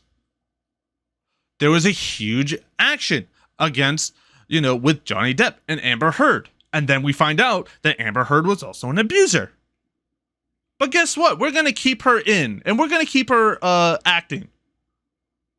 Meanwhile, we see Johnny Depp essentially blacklisted from every single fucking movie, even when it was found out that he was on he was a victim rather than the actual. I'm probably gonna get myself fucking shot by saying this, but I have a different opinion on the Johnny Depp and Amber Heard thing than most people. I think Amber Heard's a disgusting person, but I also think a lot of people kind of ignore the evidence that genuinely does exist against Johnny, and that kind of bothers me. I mean, there is genuine evidence that shows that Johnny is just as bad, like almost as bad, if not just as bad as Amber. No, and that bothers me because I'm like, Amber being bad doesn't excuse Johnny. They're both cunts. Let's be real honest 100%. At the end of the day. And people who are defending them, like, dude, no, stop. Like they're millionaires. I don't give a fuck about them. Like they want to live their life. They want to beat each other. I don't fucking care. I think it's just kind of weird to me that people will be like, "Oh, Johnny didn't do this," but I'm like, there's actually just genuine evidence that both of them were scum. At the end of the day, I don't really give a fuck because that's their fucking personal life, and I don't give a flying fuck what they do to each other in their personal life. Because they're just, I'm never gonna know them personally. I'm only ever gonna watch them from an actor's perspective from a movie. But it confuses me that they would immediately cut out Amber Heard and not cut out Ezra, who arguably was in the news for so much more shit than Amber was. Even though Amber was in a court case against Johnny, you have to think, right? Ezra was just back to back to back to back. Amber was in a court case for like a month. And then you have Ezra, who's like, let me just get into this on this year. And then a few months later, let me get into this. And then a few months later, let me get into this. And then in a single month, let me get into 12 fucking different incidents. Now that's hyperbole because it wasn't actually 12 incidents, but you get the fucking point. How the fuck is this motherfucker still employed? Yet Amber and Johnny were kicked out. No, but I think there's also one thing that came into this, right? We have Amber Heard. She was still employed until she was kicked out later on. It wasn't something, blacklist. Because here's the thing. Warner Brothers did have movies with Johnny Depp, if I remember correctly. And they blacklisted him immediately when those came out. And then when Amber Heard's bullshit came out going against Johnny Depp, silence, and then people backlashed, and then they were like, okay, yeah, we'll get rid of her after the movie came out. So it's like, great, fantastic. That doesn't fucking help. but and then let's move on to now, right? Let's move on to now. So we have we have our good old friend Kang, Mr. What's his face? Forget his name. Bro, that was so wild. How like all of a sudden Quantum Media comes out and then immediately just one after another, a bunch of people start like not even immediately actually. Like Jonathan Majors fucks up by doing whatever the fuck he did that night with that woman, And like, if I don't even remember, dude. Everything has been so chaotic recently. It's just been a fucking blur. It's But like after that came out the morning of that, like of what he did with her, and then all of a sudden, like a bunch of other people are coming out. I'm like, what the fuck is happening? yeah, I don't know, because the thing is that it's like, you know, a freaking Jonathan Majors, if you don't know, Yeah. has had been allegedly, again, allegedly, that hasn't been convicted yet, hasn't been proven, but allegedly has been very abusive with his partners, hella aggressive on set, and also points that there has been very toxic of a person in college. Again, allegedly. Now, obviously, the source of toxicity and the aggressive on sets, those are just eyewitness stuff. The main thing and the main focus of it is obviously being abusive against partners. Now, here's the thing. If you are ever abusive to somebody who was by your side, who you decided to do that, you should be arrested. Just straight up. You should. If you're convicted, you don't get any luxury on that, because someone confided in you, thought you were the right person, and then you essentially were just like, yeah, I'm gonna use you as a fucking punching bag. Like, no. No. You don't do that. Now, again, It's just so confusing. Again, allegations. These are all allegations. I'm not saying it's here's the, I don't really again, it's just, I don't give a damn if he's innocent or guilty. Like, at the end of the day, that's their matter to deal with him. Yeah. They're taking him to court. They're doing what they're doing. Hopefully if it turns out true, then he's a piece of shit. If it doesn't, then whatever. But I think it's just really confusing. I think it's just so confusing. How fucking hard is it to keep your goddamn hands to yourself? What the fuck is wrong with how do you get into a job as an actor and think, let me go over to this woman in today's society where everyone's getting exposed and do this shit? Is it that hard to not be a piece of shit? Like, if this is true, is it that hard to not be a piece of shit? It's surprising that, you know, what common sense is and how uncommon it is. Because again, when it comes down to it, it's like, if you don't like who you're with, hey, there's a thing called leave, break up, stop the relationship. And that's not always that simple, though, because there's manipulation and there's Stockholm syndrome. Yeah, there's a lot of factors that people don't really take into account with that. But I do understand what you're saying. There are people who genuinely like don't experience that are like, why are you still with? Why are you doing this? Yeah, it reminds me of the Jonah Hill thing, right? Where did you hear about that? Where Jonah, because here's the thing, I have a different opinion of that than a lot of people. A lot of people were like, "Oh, Jonah Hill's such a piece of shit." I'm like, on one hand, I can kind of understand, but also on the other, he kind of he set his boundaries to it. But also at the same point, why are you setting those boundaries when you know that this person does these things? Like, it's weird, because it's like, you have the expectation. Asmongold had the perfect example. You don't buy a bird and expect it not to do a bird things. Yeah, like, you don't date a surfer and expect them not to do surfer things. You don't date someone who does OnlyFans and expect them not to do OnlyFans. You don't date a VTuber and expect them not to do VTuber things. You don't go date someone who does the things you don't like and then expect them not to do the things you don't like. Just because they date you doesn't mean shit changes. So it's like, I understand that, like, on a basic level, Jonah Hill having these boundaries is not necessarily a bad thing. The bad thing comes from the fact that it's like, why did you purposely date someone who you know does this? That's just the funniest part about this entire thing, is that, like, hey, yeah, I'm setting the boundaries. Like, yeah, okay, fine. but you're setting boundaries on stuff that have already been crossed. Like, what? You know they have crossed that. They're not going to change for you. When it comes down to it, and this is always something that, like, is always stupid, is like, and if for any reason you're listening to this for dating advice, I don't think it's a good idea to listen to this, because again, we're talking about entertainment, and we literally just came off of ranting about fucking very, very serious allegations. But it's still the fact of, like, if you feel like you're not connecting with somebody, do not change for them. Don't force them to change. Like, don't force them to change for you. Because here's the thing.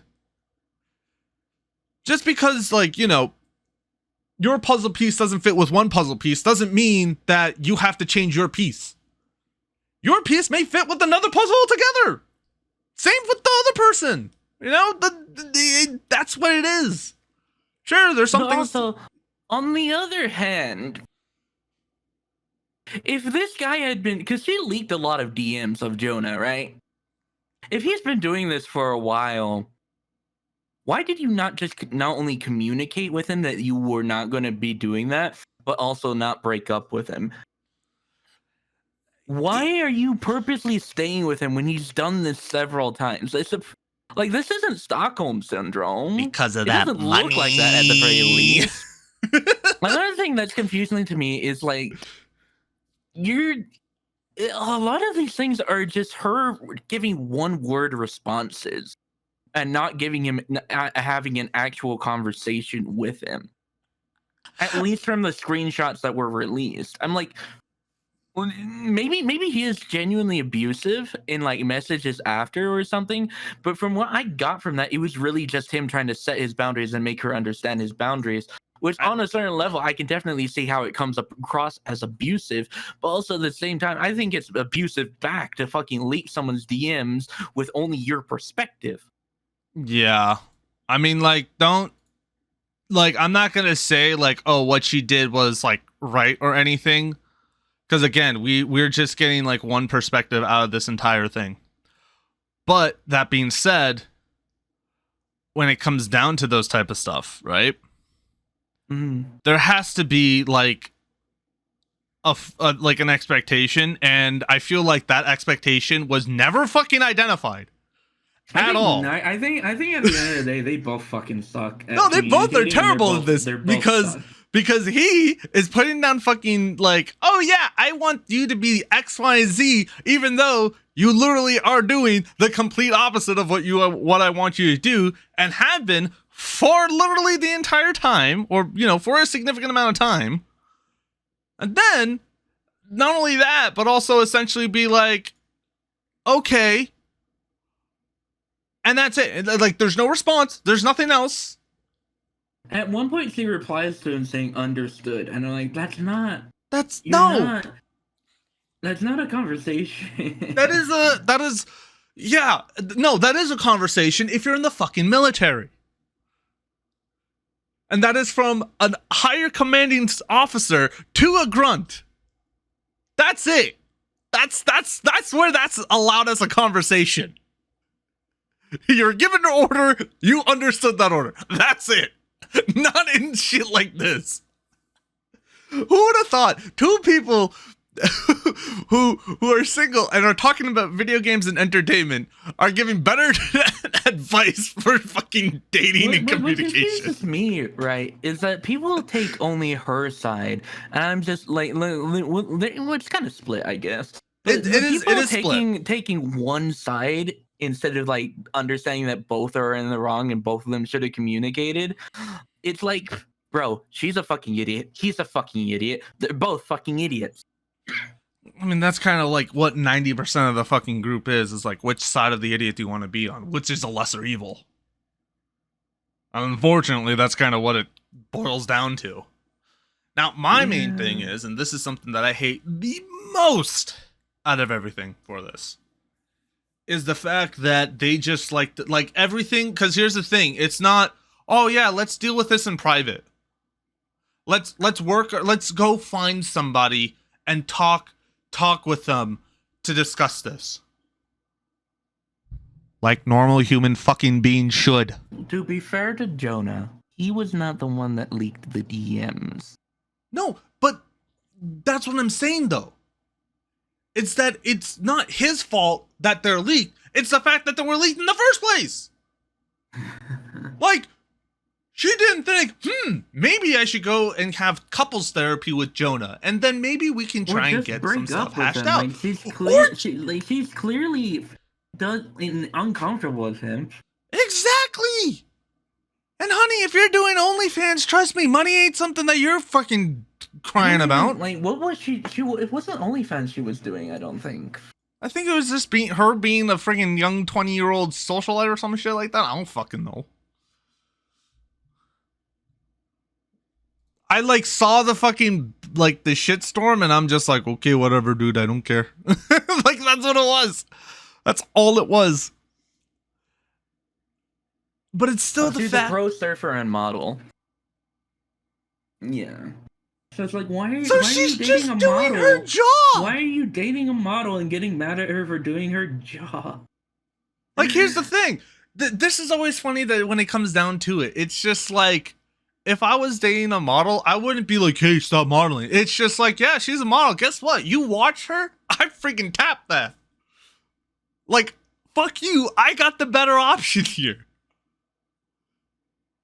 It's just so Like, confusing. it's just dumb. It's so dumb. Like, here's what I always find it hilarious is when it comes down to it. It's just like, hey, yeah, let's do dumb shit. But speaking of dumb shit, I do want to go back to the fact that The Flash is going to do worse than their worst movie that has come out within the DC universe. Green Lantern. I am going to be so happy because of the fact that I want to see Ryan Reynolds literally just tweet out. It's like, maybe that movie wasn't so bad. Because I still remember in, what was it, Deadpool 2, I think? It was Deadpool 2. I mean, he made a reference to it so many times and like so many, like in each of the Deadpool movies. But it's like, it's just so good just to see how much he just like despised that fucking movie. But still, I think that's something that should be said. If any fucking producers or any high level execs decide, yeah, let's try and continue a movie with somebody who has been seen multiple times in court over some really serious allegations. Like, this is not something to laugh at type deal. Like, this is bad. Like, not only that, right? But also the fact that he not only had these serious allegations. Comparatively as well. Comparatively, yeah. Like, comparatively to John. He's a piece of shit, allegedly. Okay. But this guy is the fucking scum of the earth. Okay. I mean, my bad. They. I'm not even talking about that, man. Oh. I was gonna say something completely different. Oh, go for it. Comparatively as well, do you realize that the amount of money that Flash has made in comparison to its budget in order to like make its stuff back is worse than Morbius? Wait, what's the deficit? Morbius was like 75 to 83 million for its budget, and it made 167.5 million. The Flash had a budget of 220 million. I think at this point it sits around 240 something million that it's made. It's profit wise, it's made less than Morbius. No fucking shot. No shot. You cannot tell me that fucking movie that was laughed out of the fucking theaters after it did a revival because the execs were so deluded that everyone was memeing about it. made more than dude, I don't know, but I really want to see the fucking fall of the entertainment let me actually see industry. what the Flash box office is at right now. I want to see I want to see the downfall of the fucking entertainment industry for movies. I really do. Because there is no way that this is the situation. Oh man. Let's see. Oh, why is it so fucking hard to find the actual numbers? Oh my god. Stop giving me these articles, just give me the actual fucking numbers, man. Okay. Just talk about something while I'm looking for this. Go for it. So here, like, when it comes down to it, like, let's be frank about this, because I kind of want to continue on, like, talking about the movies. I found the thing so far. Oh, perfect. Speaking of So which, it has made 210.9 million world. it's not even profitable. It's not even broken even. Oh my god! Wait, did the Green Lantern actually? Green Lantern's box office was 219.85 million. What was the budget? The budget for that? Let's see. So Green Lantern budget. Please tell Had a me. budget of 200 million.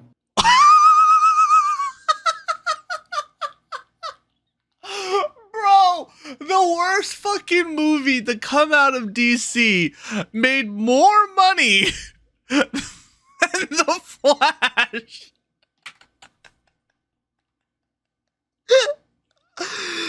Oh my god. Oh my god. At this point, they genuinely would have just saved money by just not releasing this fucking film. Like, does Ezra have something over them? What the fuck is going on? I doubt it. I think they were just like, you know what? Fuck it. We can't find another way to, And like. can we fire this director, by the way? Because the director of The Flash is the one that's going to be making the Batman Brave and the Bold movie Oh, for fuck's James Gunn's universe. Why? Now, is it Why? possible that he could end up making a good film? Yeah. But I just don't. I prefer to go off of recent movies than past movies. So personally, and again, I'm giving a major benefit of doubt because I have not seen anything about the movie. I feel like the main driver of the loss for this film is literally because of Ezra Miller. Just his existence alone is the reason why. It could be because of their existence. I don't know. I don't know, man.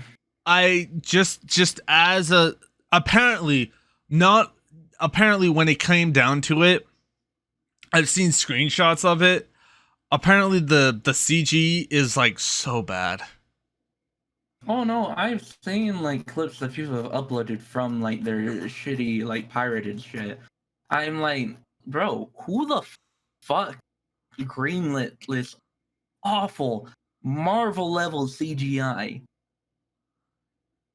See, the funny thing is that I saw a video that was brought up that was comparing like the Flash like speed CG versus the Eternal speed.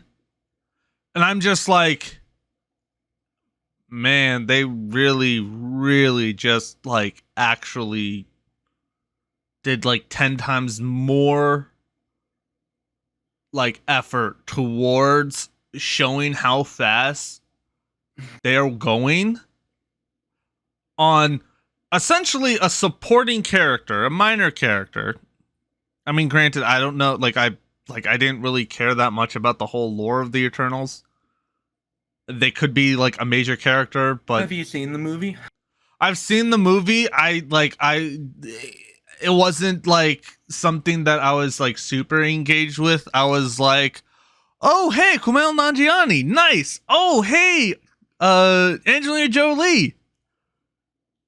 And then all of a sudden, Jon Snow. That's it. That's all I can remember. All I can remember, it's literally just like freaking like superhumans who were just spread around the world to just foster humanity, but to stay out of their conflicts. And here's the thing. I'll tell you And that's why it. you don't remember anything about that fucking movie. It's because nothing of any importance happens in that movie until the very end, and that ending that should have had such a big impact on the fucking universe is never mentioned again. In not a single one of the movies after Eternals is the fact that a giant being was breaking out of the planet talked about. Oh yeah, that does happen. You're right. You're so right. I forgot. You know what the funniest part is? The funniest fucking part is, didn't they reference back to Thanos' snap in Eternals? Because I feel like they did. They Put more references in past movies than fucking current shit. But even then, it doesn't really matter because the blip is barely fucking talked about. People are like, oh, the blip, and then like fucking here comes No Way Home making it into a joke. Here comes WandaVision having a single scene about it. And what other show or movie talks about the blip? Because I cannot think about a single fucking thing where the blip was genuinely relevant story-wise. I think In fact, the only one I can think of it being relevant story-wise was Guardians 3. I haven't seen that, so I don't know. And that's purely because of Gamora, which isn't even really the blip.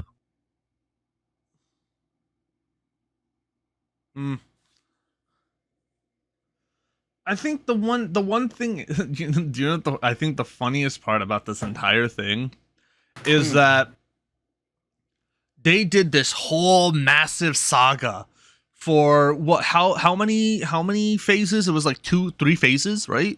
3 phases, yes. Yeah, 3 phases. 3 phases. 3 major overarching phases. Essentially just massive production. Very intense stuff. Very like, holy shit, this is actually fucking sick thing. After that, and after No Way Home, what happened? So I think it's a bit of a mix, right? Because people Phase 4 is not good. I think overall Phase 4 is not good. But a lot of people kind of forget about how many shitty Marvel movies there are in Phase 1, 2, and 3. I can only think of the Iron Man films and then the Incredible Hulk. Not the Iron Man. Sorry, not the Iron Man. I loved Iron Man. I think all 3 are good. My bad. Thor 2. Thor 2. And honestly, I can't think of. I mean, personally for me, I think. Let's talk about Phase 1. Phase 1 was Iron Man 1, Incredible Hulk, decent-ish. Iron Man 2, great, loved it. Thor, decent. I didn't mind it. First Avenger. Honestly, that was Captain America I was talking about there. Because it's titled The First Avenger. Well, yeah, but it goes Captain America First Avenger. Yes, but the point still stands. And then Marvel's The Avengers. See, personally for me, only letdown was the Hulk. And, again, personally, I think I'm going to get a lot of flack for this. It's a little weird. I think the first Avengers... Phase 2 What's up? Was Iron Man 3, Dark World, bad, Winter Soldier, good, Guardians 1, great, Age of Ultron, and Ant-Man. Fucking amazing. Most people will disagree with you on Age of Ultron, which is understandable considering it was marketed as a dark movie and then was one of the cheesiest things of all time. It was like there was parts of it, but again, Phase 3 was Civil War. Wait, really? That was Phase 3? Oh shit! Yes. Phase 3 was kicked off by Civil War. Oh right, yeah, that makes sense. Yeah. Doctor Strange. Good. Guardians 2. Homecoming, Decent. Homecoming was not bad. Ragnarok, That was funny. Black Panther, Infinity War, Fucking amazing. Good. Ant-Man and the Wasp, Yeah. Then Endgame. And No. then no way. No. You're forgetting another movie. Oh, came out Captain before Marvel. Endgame. Captain Marvel. Yes, and then Endgame. And then Endgame. Then and then No Way Far From Home. Home. Oh, Far From Far Home. From Home. Far From Home. Yeah. Because Far From Home is what ended off Phase 3. I always thought that was No Way Home that ended it off. No. No Way Home was in Phase 4. Are you high? To be fair, I like after How could it physically be part of Phase 3 when it came out after Shang-Chi? I'll admit after Endgame, I just kind of lost track because I stopped really caring about the Marvel universe at that point. I was like, oh, Now, Spider-Man obviously, movies. A majority of that is good, but a lot of people outside of Marvel fans will say that it is kind of just mid. Because Winter Soldier was great, Guardians of the Galaxy was great, Guardians 2 not so much, honestly. Guardians 2, as much as I love I honestly that film, don't remember much had a about really it. stupid shit in it. Age of Ultron, as much as I love that film, is very much has not aged well. It hasn't aged well, but Marvel's Avengers 1 also has not aged well. Captain America: The First Avenger is honestly, in my opinion, not a good movie. Thor: The First Movie is it's a good movie. There's too many fucking Dutch angles though. yes, that was the one Iron thing that I Man remembered 2? from that was the fucking goddamn weird ass Iron Man angles that they 2 added. was just a straight drop in quality from the first one. The Incredible Hulk? Let's not kid ourselves. It's not. That was bad. Hulk doesn't have any good films. Hulk doesn't have any good solo films. Let's not kid ourselves. Iron Man 1, I love Iron Man 1. I think it is the pinnacle of starter movies for a superhero. Iron Man, I think the one thing is that no one can really top Iron Man. And then you also Iron have Man. like you have like all these other films, right? Like Ant-Man. Ant-Man I thought was really good. I thought it was a good movie because it introduced not only Ant-Man was Scott good. Lang, but it gave us a reason why Hank Pym wasn't going to be Ant-Man. Yes. And I think that was a really good play on them. On top of that, we had Civil War. Civil War is exactly what I thought it was going to be. It was a film that had a pointless war because here's the thing: the concept is really cool. The concept of them fighting over like this thing over like this freedom and stuff, like for a reason we're not wanting to like not wanting the government to have control over them. I get it. It's a cool concept, but it's ruined by the fact that it never has any fucking consequences outside of the team breaking up. You could theoretically say, oh well, it's the consequences come in Infinity War because they're broken up. I'm like, well, my counterpoint would be, it doesn't have to be written like that.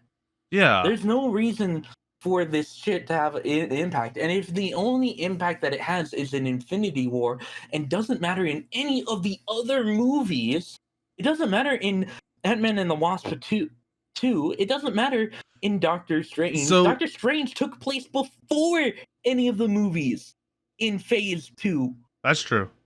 But one thing that I would say, Thor Ragnarok is not impacted by it. Homecoming's not impacted by it. None of these fucking movies are impacted by it. So here's my thing when it comes down to it. Thor Ragnarok was never going to be impacted by it because one, that is like completely different. That is separate from that. Technically, if we really want to look at it, the only thing that really was even had any influence on it is the fact that in Ultron. Okay, but then why is Spider-Man? Neither of the Spider-Man movies impacted by it, when logically this kid, according to the Sokovia Accords, should be under the jurisdiction of the government, but is never once mentioned about the government. Isn't he a high schooler? Yeah. Mine. Captain Marvel, it doesn't even matter because it takes place back in the. Oh yeah, that was like in the 80s. 70s. Yeah, Ant-Man and the Wasp. What is going on here? So here's the thing. I think Ant-Man and the Wasp is genuinely the only one that technically has an effect from it because they're being chased by the government in the entire movie. But also, that never really matters because the government does fuck all in that movie. The fucking thing. The funniest part about that is I was gonna say the only real impact that it has is that it made Ant-Man a more dependable father. That's it. Not Like, according to Quantumania. I didn't watch that movie, and I feel like I shouldn't, just so I can keep that illusion that he was actually. Quantumania is really bad. Okay. Also, let's consider Eternals. What was the point of introducing us this entire team if 70% of the team is dead or missing by the end of the movie? To make sure that you can actually have a face that they can follow through for the remaining of it. Because I can guarantee, I can bet your ass, the entire reason why the Eternals were brought in was so they can take over where the Avengers essentially disassembled.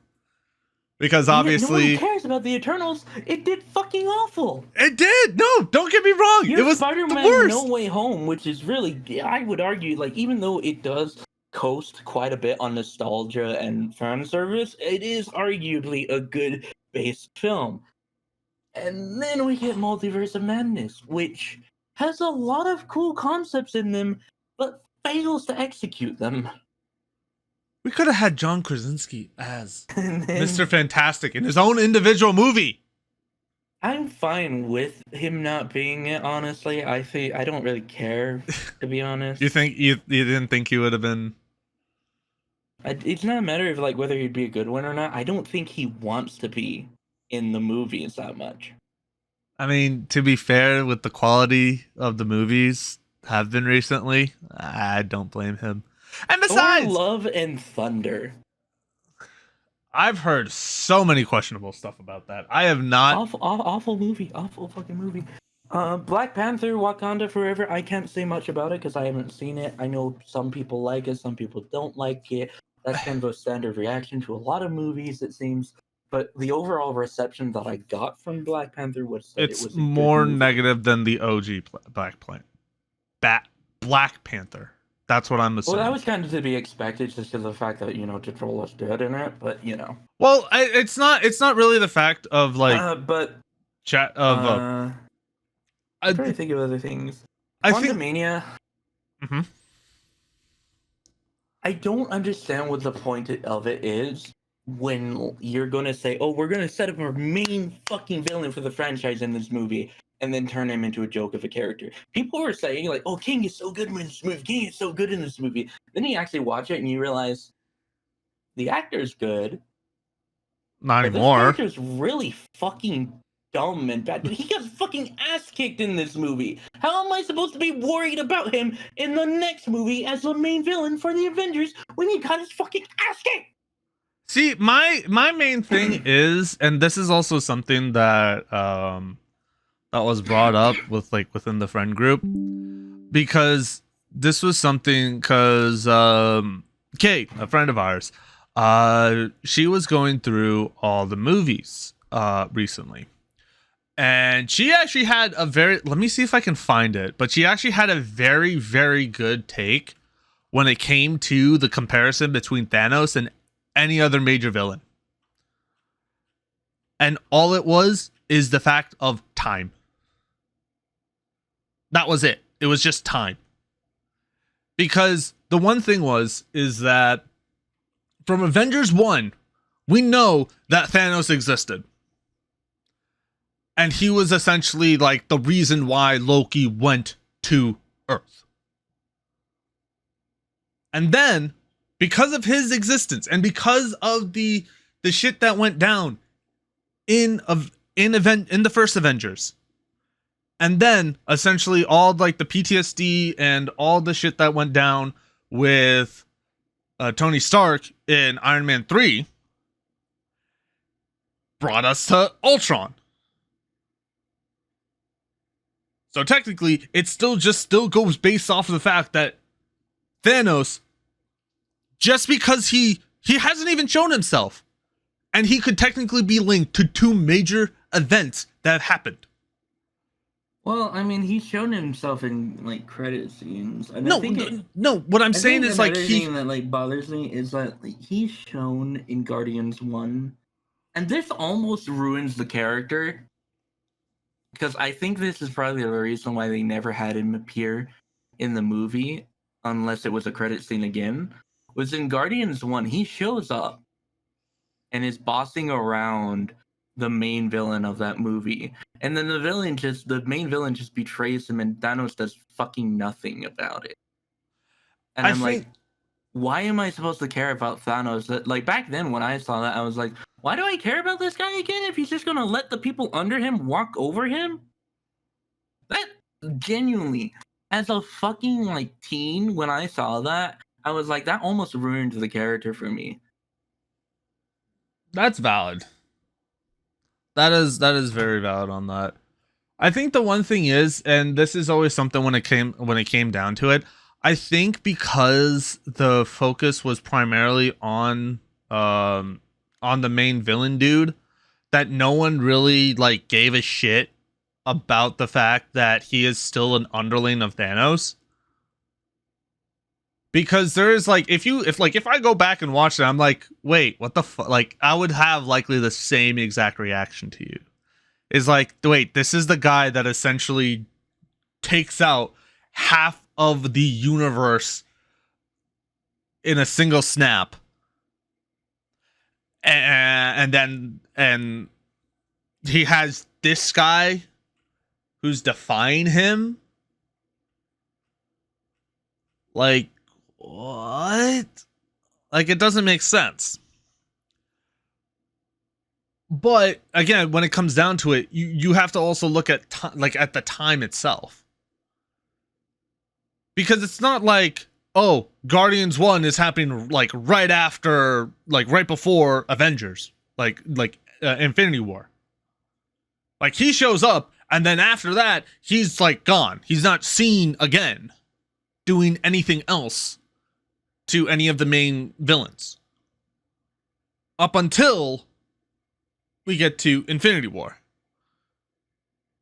And he orders his cronies, who actually are loyal, and then, shit goes down. And then, after that, you do see, like, okay, he is essentially just, like, making light of the fact that he is just beating the shit out of, possibly like really, really strong Avengers. Not the strongest, obviously. Do you realize, like, another thing that almost ruins that character for me, Thanos, is that they had a credit scene with him, right? Way back in Age of Ultron. Fine, I'll do this myself. Yeah, and I get that they probably just like scrapped that and threw it away because they never did anything with that. But also, it's like, why did we have this credit scene if he was gonna do nothing for fucking 4 more years? I think the problem with it is that, Because it's not like these movies take place within like all of like a certain time of each other. These movies take place in the year that they came out. yeah. The only time this changed was with Endgame, because Endgame changed the timeline with it being like 4 to 5 years in the future. Yeah, and like also, But prior to Endgame, every movie that came out was in the year that it came out in. yeah. Wait, did Ant-Man and the Wasp come out the same year that Infinity War did? Because I think that's the other exception to that. But that's just because of production. It came out in 2018, but it came out after Infinity War. The idea was that Ant-Man and the Wasp were basically happening at the same time. Yeah. As Infinity War, because at the very end with the credit scene. Yeah, the after credit scene. Yeah. No, yeah. No, that's why I said that, because I wasn't like, I think that was like the only other exception, and that was just because they weren't able to produce it at the same time. It just bothers me that this villains are set up the way they are, and then they have these credit scenes that they never do anything about. I just kind of wish that credit scene that they showed, like at the end of Ultron, 1 was longer, and 2 happened on the what was the last movie that came out before Infinity War? Black Panther. Yeah, Black Panther.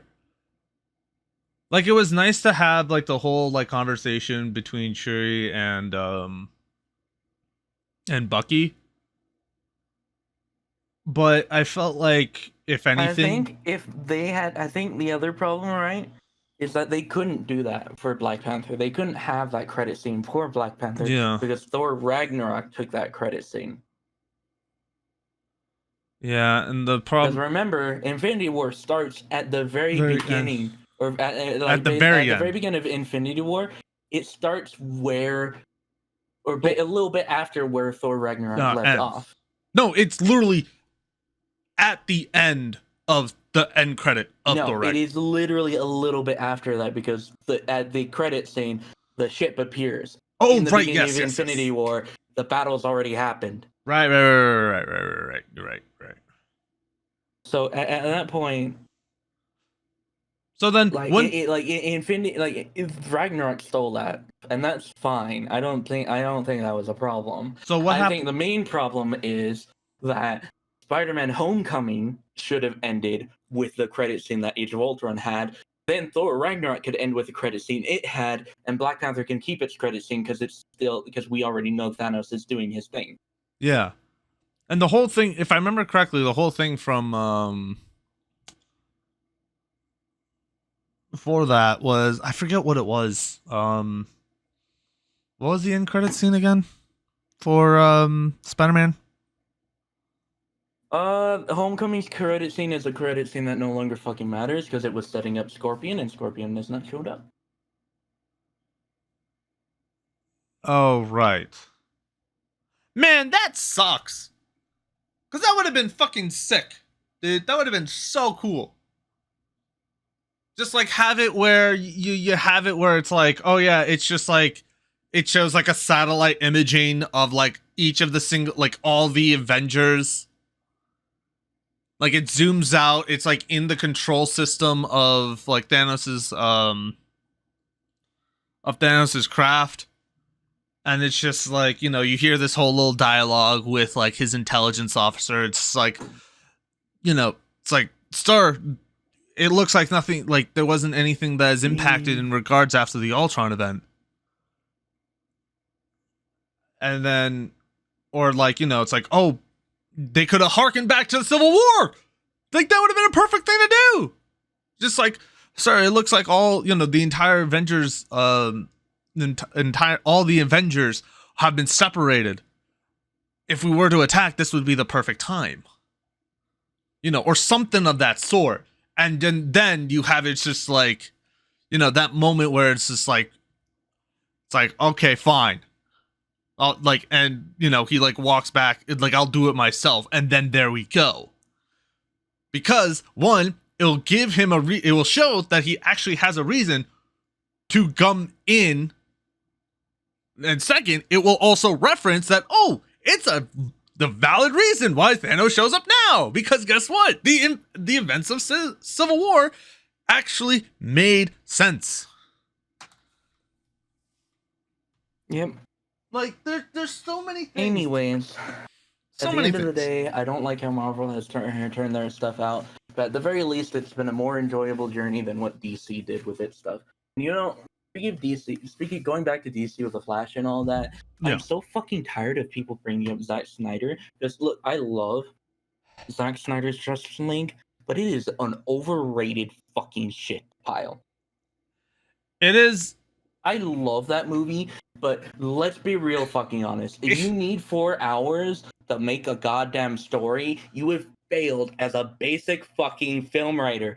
You should be able to make your film 90 minutes long. If your film has to be 3.5 hours to 4 hours long in order for it to be good, you have failed on a basic fucking level. I think the problem is that the way, and, that like people will be like, oh, but the Lord of the Rings basic movies that released in theatrical versions were not as long as the Zack Snyder Justice League. It's the extended editions that they decided to add more stuff to that people love.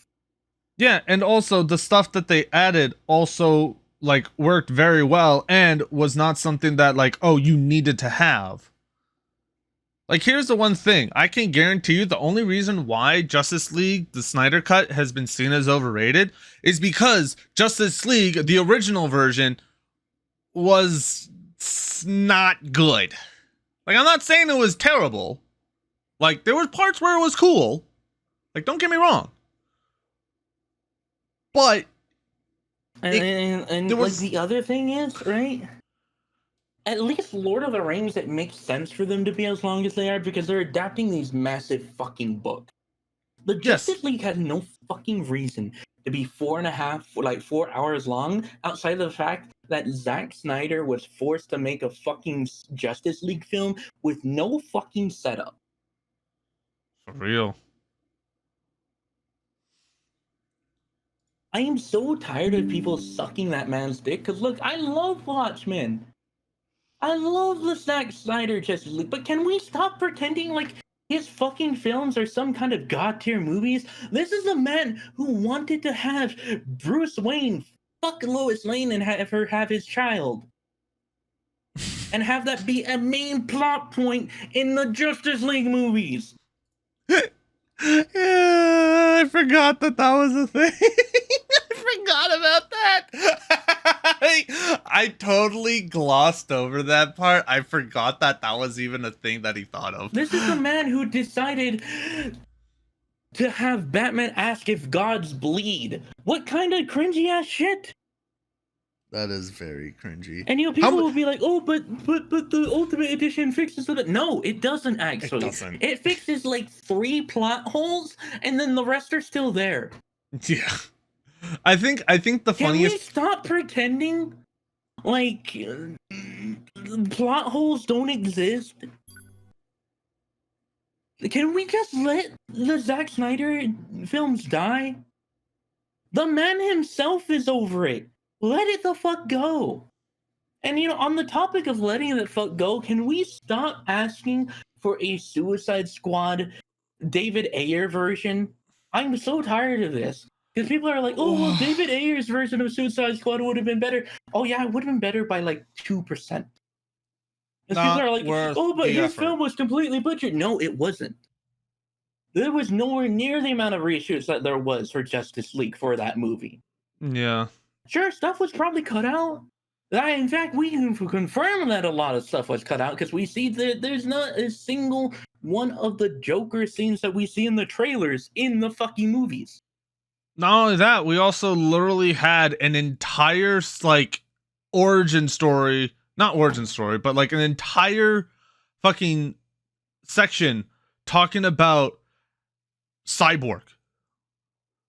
Like, personally, for me, I think that is the only. We're still talking about Suicide Squad. No, that's just no. I'm talking about. I'm referring back to why Justice League had some more. Okay. Yeah, had more of a reason to. Because I was talking about Suicide Squad.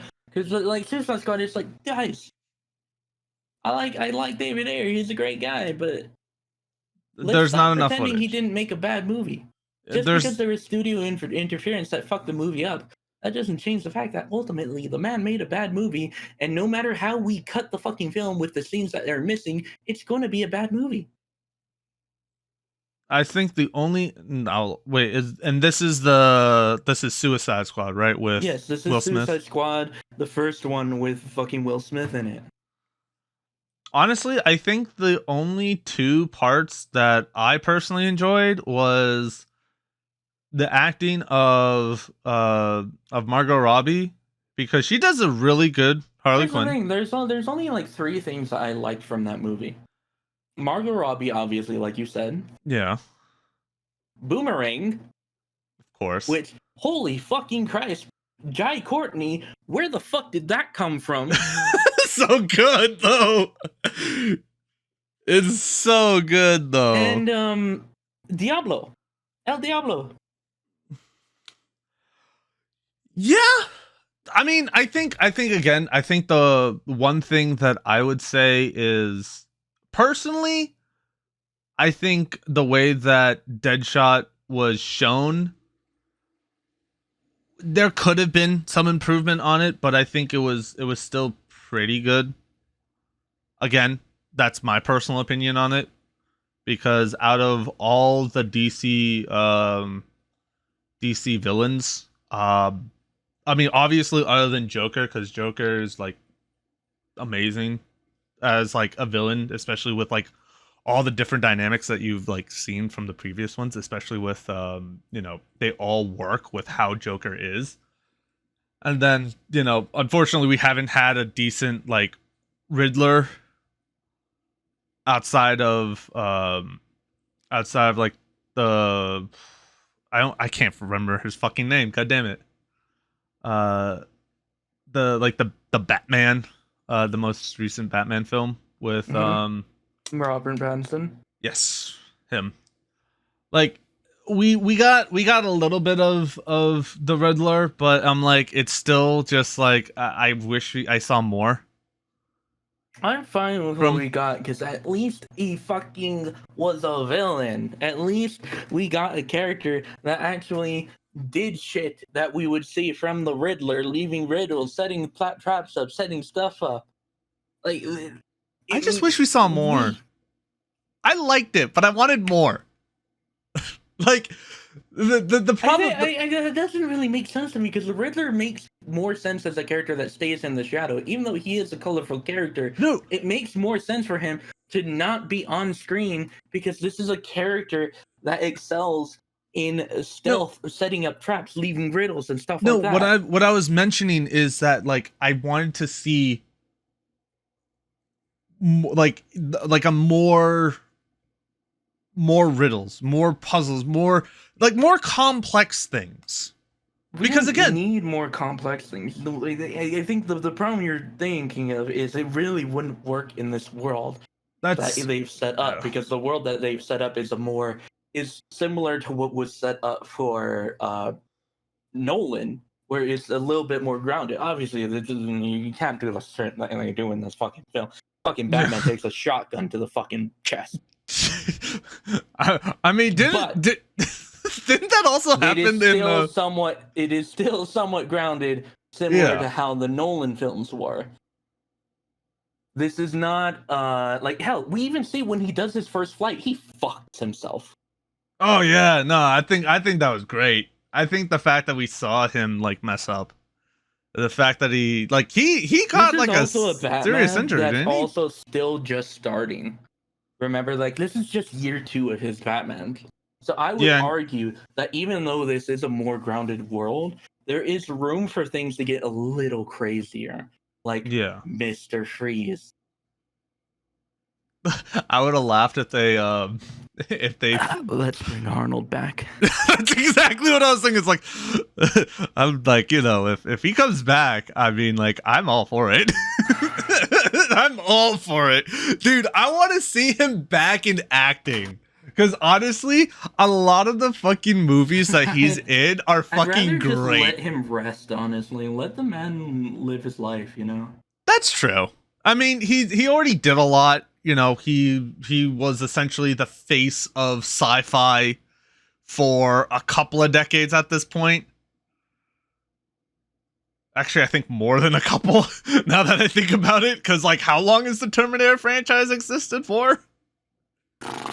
Oh, that's a good question. It's been a bit.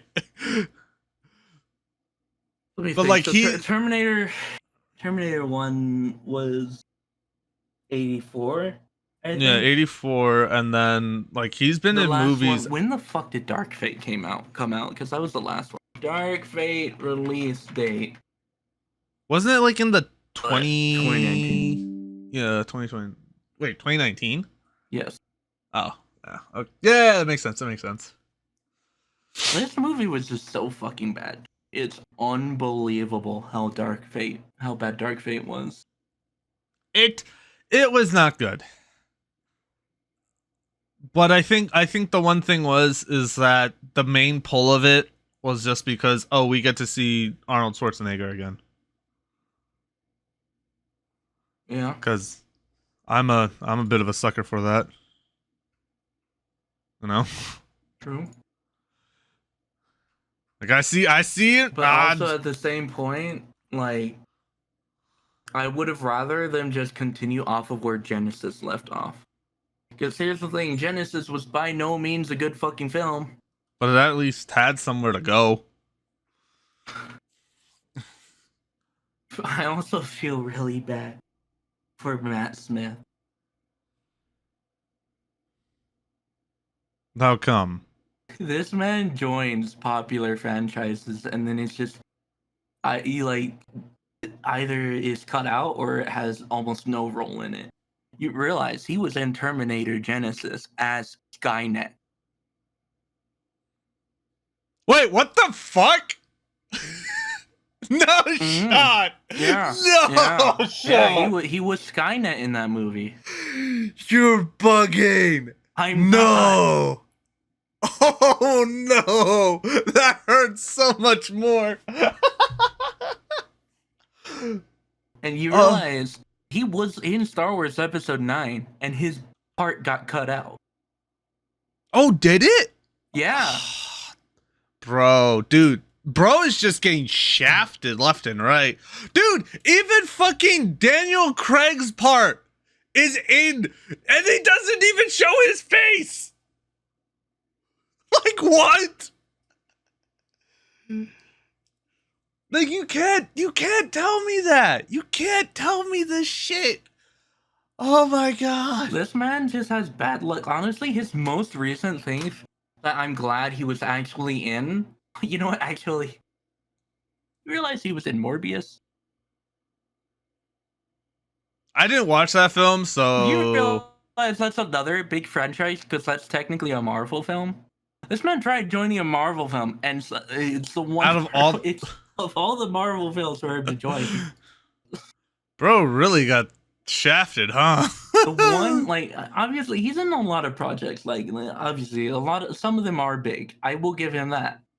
Probably, I would consider one of his most recent big things that he's been in was House of the Dragon. Yes, obviously. Where but I think he absolutely fucking killed it. Oh, 100%. Like, that he pulled that off, like, beautifully. I just don't understand how his luck with every single other big franchise is fucking awful.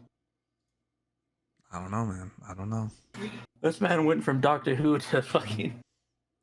Bro really dropped. I feel He so really, bad. he really dropped. I watch him and I'm like, bro, like, how does this man keep getting fucked over? His Star Wars part gets cut out. His fucking Terminator Genesis thing as Skynet is basically pointless because they never continued it. So he was only in the film for like 2 minutes. I don't know, man. I don't know. It's just unbelievable. But he just fucking... I don't know. At the end of the day, going back to the original discussion, The Flash is a shitty movie. It's, And I'm glad. Honestly, I'm not surprised that it's doing as bad as it is because of the fact. You know what actually kind of fucking is insane to me? I'm glad that all it's the producers, Zaslav, everyone was fucking gassing up this film as if it was the next fucking billion-dollar movie. And then it doesn't even make over 200. It doesn't even make $250,000. It doesn't make anything. It's at a loss. No, did you know what they did? They gassed it up to be $1 billion franchise. Guess what they just did? It's $1 billion liability now. Because here's what they just did. They essentially just said, you know what? We're just going to just fuck over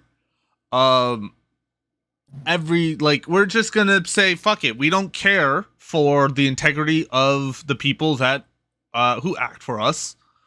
We have no problem doing it with convicts.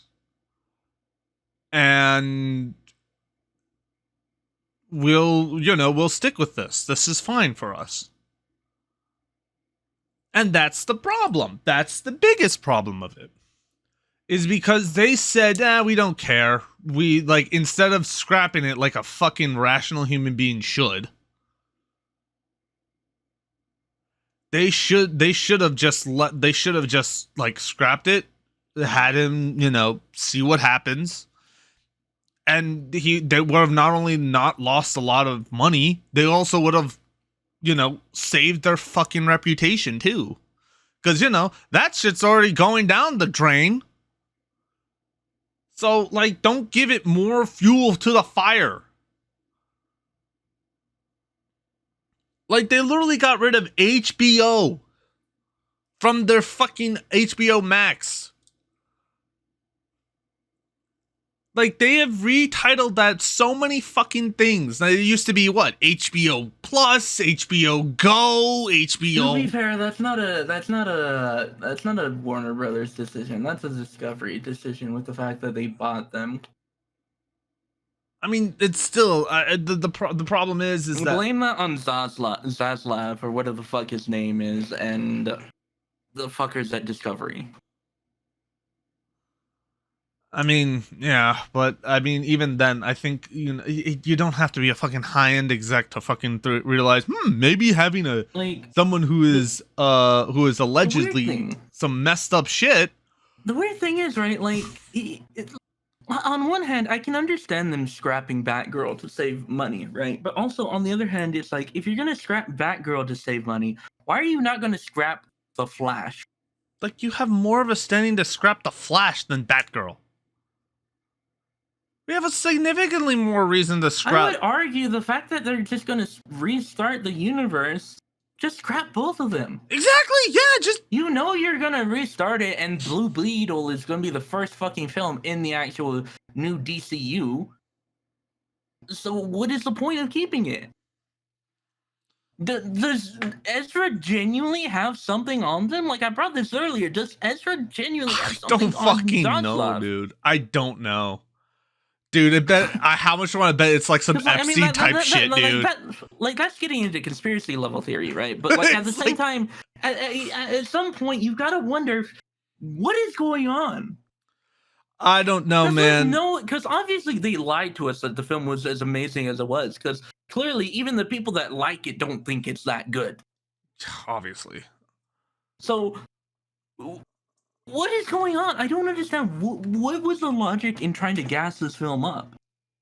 I understand, like, on a certain level, they were trying to make the money back, but, like, come on, man. I feel like they just would have saved the money if they had just fucking scrapped it. They should have. Spending more money on marketing. They 100% should have. They really should have. But the thing is, I wouldn't be surprised, like, obviously going into conspiracy mode again, I wouldn't be surprised if it's like some Epstein shit type deal, where, like, apparently, like, shit went down, like, there was something that happened that included Ezra Miller, that, that also included Zaslav, and Zaslav knows that Ezra Miller knows, and then Ezra Miller's, like, hanging it over him.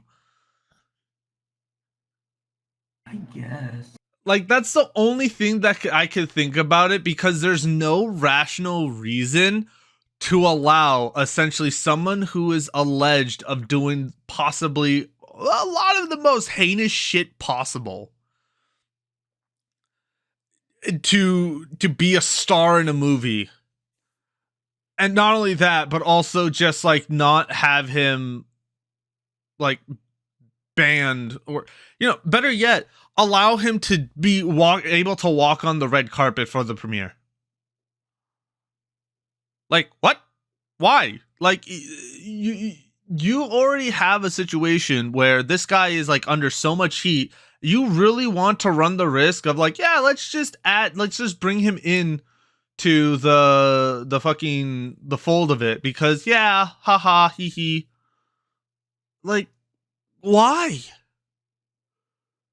Like, there's literally no rational reason to keep that movie up, especially if, one, like you said before, you're restarting the entire universe with James Gunn's, with James Gunn at the helm, which, I hope for him that everything goes well, because, he is a good director.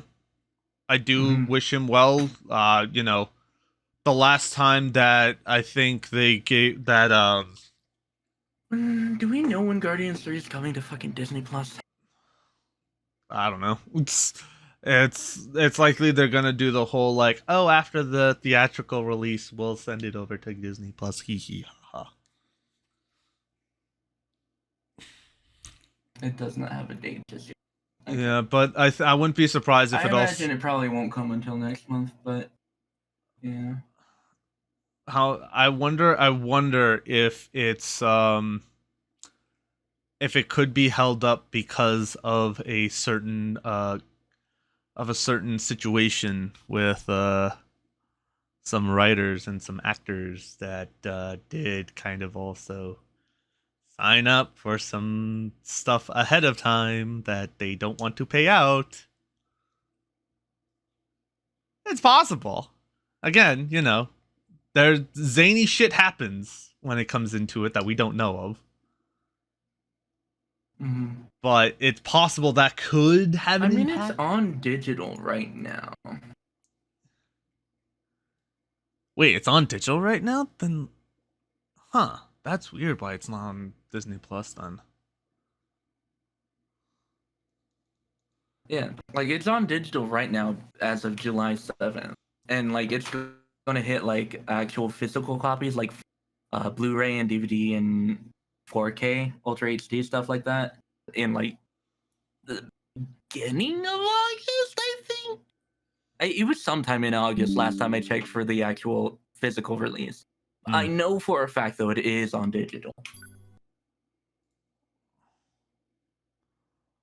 I mean, hey, if it is, And the only actual reason I know this is because I did a watch party on a Discord. of course.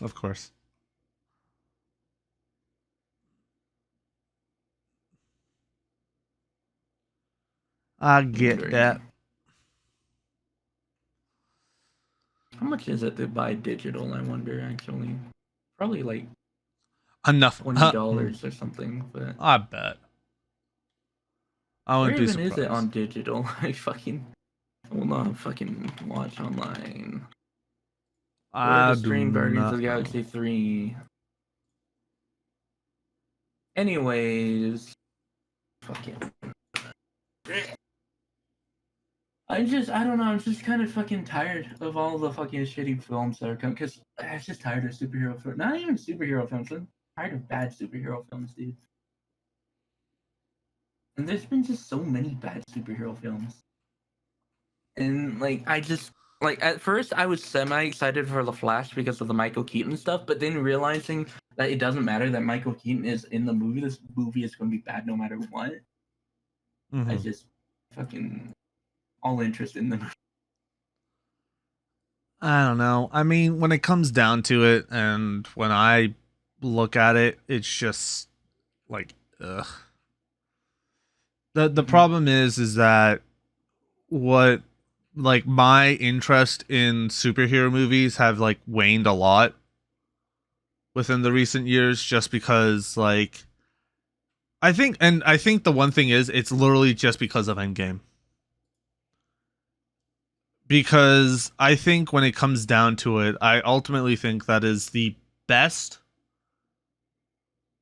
movie that, like, I would say the best movie is, if you want to have it as like a two-part type deal, Infinity War and Endgame.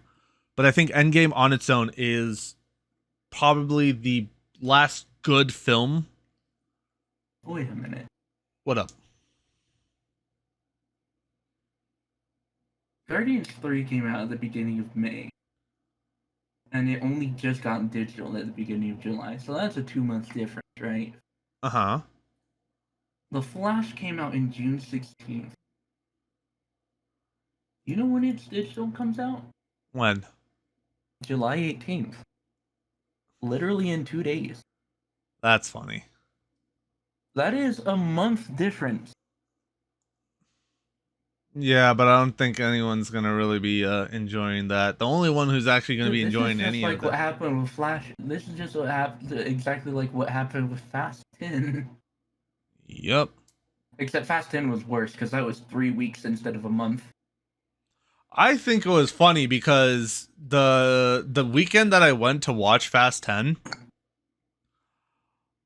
I didn't realize that it was opening weekend. Like I'm like, seen it. huh? I still haven't seen it. I still haven't seen it, dude. It's interesting. Highly recommend to not think while watching it. But Jason Momoa's character is fucking wonderful.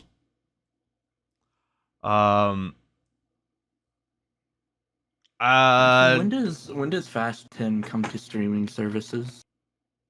I don't fucking know. I don't know. It's up to Comcast. Oh, because I probably won't watch it until it hits streaming, because I'm not spending like $20 to watch that fucking movie. Yeah, you're not missing much out of it, I'll admit. It is a very, like I said before, it is a very interesting movie. I enjoy it because obviously the vehicles in there are very nice. But this one was very, very interesting with the vehicles, like the vehicle choices and the creativity behind them. Mm-hmm. There's like, if you actually watch it, there is going to be like one part where it's like, yeah, I can definitely see, what I enjoyed the most out of it. It's pretty obvious just because of how blatant it is. Mm-hmm. It'll give you a throwback to the OG Fast and the Furious movies, so which is a very nice detail to it.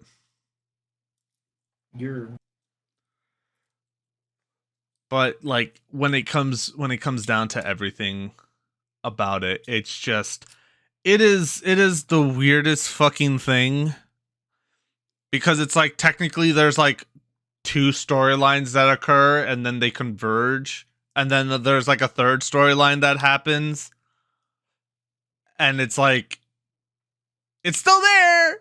There you go. And then obviously, it's like end of part 1. It's like, great. Awesome. Totally what I was looking for. Fan-fucking-tastic. Jesus. I mean, again, it is a movie that's like, it's not worth thinking. Yeah. It is never worth thinking. wanna, It is not worth ever thinking. You want to wrap this up, or do you want to keep on going? I think we went off tangent on movies afterwards, but like ultimately just how this goes, to be honest. That's true. That's very true. It's like, here's a marker when we lose track of time. But I think ultimately, circling back to the original thing that kind of got us to it. Ultimately, I do hope that, the CEOs and the other execs fucking wake up and smell the coffee. Because if they don't smell the coffee now, they're going to be smelling something else, and it could be made out of hemp or twine. And it's not something that anyone likes. My biggest worry about the actor strike and writer strike is actually, well, I have thoughts on it, right? And this will be my final thoughts that I go ahead and talk about. Yeah. This is going to go in multiple different directions, or it can go in multiple different directions. And what I think will be called into questions by the studios themselves will be, because they'll be losing so much money, they'll have to reconsider how much they're paying their fucking CEOs. Because in order to save money, they can't give money to their CEOs. Yeah. So is this now? I don't know if it will have an impact, because it may very well just have no impact, but it could potentially have an impact on how much CEOs are paid. Fucking Bob Iger is getting paid $54 million over the course of 2 years, just for coming back. And also, the thing is, within the last 5 years, he was paid up to $195 million. David Zaslav, almost $500 million. Ari Emanuel, if you don't know who that is, he is the CEO, he is the head executive of the Endeavor Group. $347 million. Ted Sarandos and Reed Hastings, each around $200 million. Paramount's Joseph Iannello, I think that's how it is, $153 million. Comcast, Brian Roberts, $170 million. Rupert and Lachlan Murdoch, both around $170 million.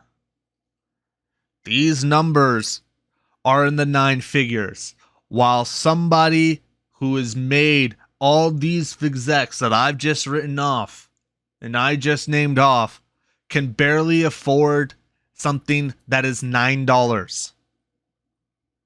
If you are ever a company exec, make sure that you pay your worker, because there's examples out there where the exec paid their worker right and the company did well with that. And I want to leave off with something here. If you are ever at a high life in your point where you are at the top of your business, you own a business, you run a business, and you're the leader, remember, the only reason why you're at that cushy seat is because it's off of someone's back, working their ass off 9 to 5, even more than that, for hours on end. Yeah. So make sure that you keep your people happy, because if they are happy, they'll make you happy. And you wouldn't have to worry about a possible French influence coming after you. But with that, that is going to be the end of the pilot of the revival of the Hazard podcast. Thank you guys for listening. If you listen through the whole thing, congrats. That's like, what, 2+ hours almost at this point? You know, we're running When did we start? I think around like 6:30 or something. I don't remember. It was long. Yeah. But Actually, let me see when this call started. it was long. This call started at 4:10 for me, so it has been almost 3 hours. Almost 3 hours. Yeah, so this is a long marathon one. If you listen to the whole thing, glad that you stuck around till the end. If you do want to hear these live, we are actually going to do that. We are likely going to be live streaming these from here on out. We just kind of wanted to do this one just for you guys, just so we can kind of, get back into the swing of things. Because, again, it's been a while since we've done any type of podcast or anything connected to that. But if you do want to see more, do hit the subscribe button. Hit the bell as well, so when any of these videos come up, you'll be able to see them. Go check out Sapphire. He is in the description as well. He doesn't make content right now, but I do hope in the near future that does change, and I hope to see more stuff from him. But with that said, thank you guys for watching, and thank you for listening. If for some reason you are still watching the photos that not the photos, but the pictures that I've created. But stay gaming, stay playing, and hopefully we can entertain as the rest of the world is. Till then, take care.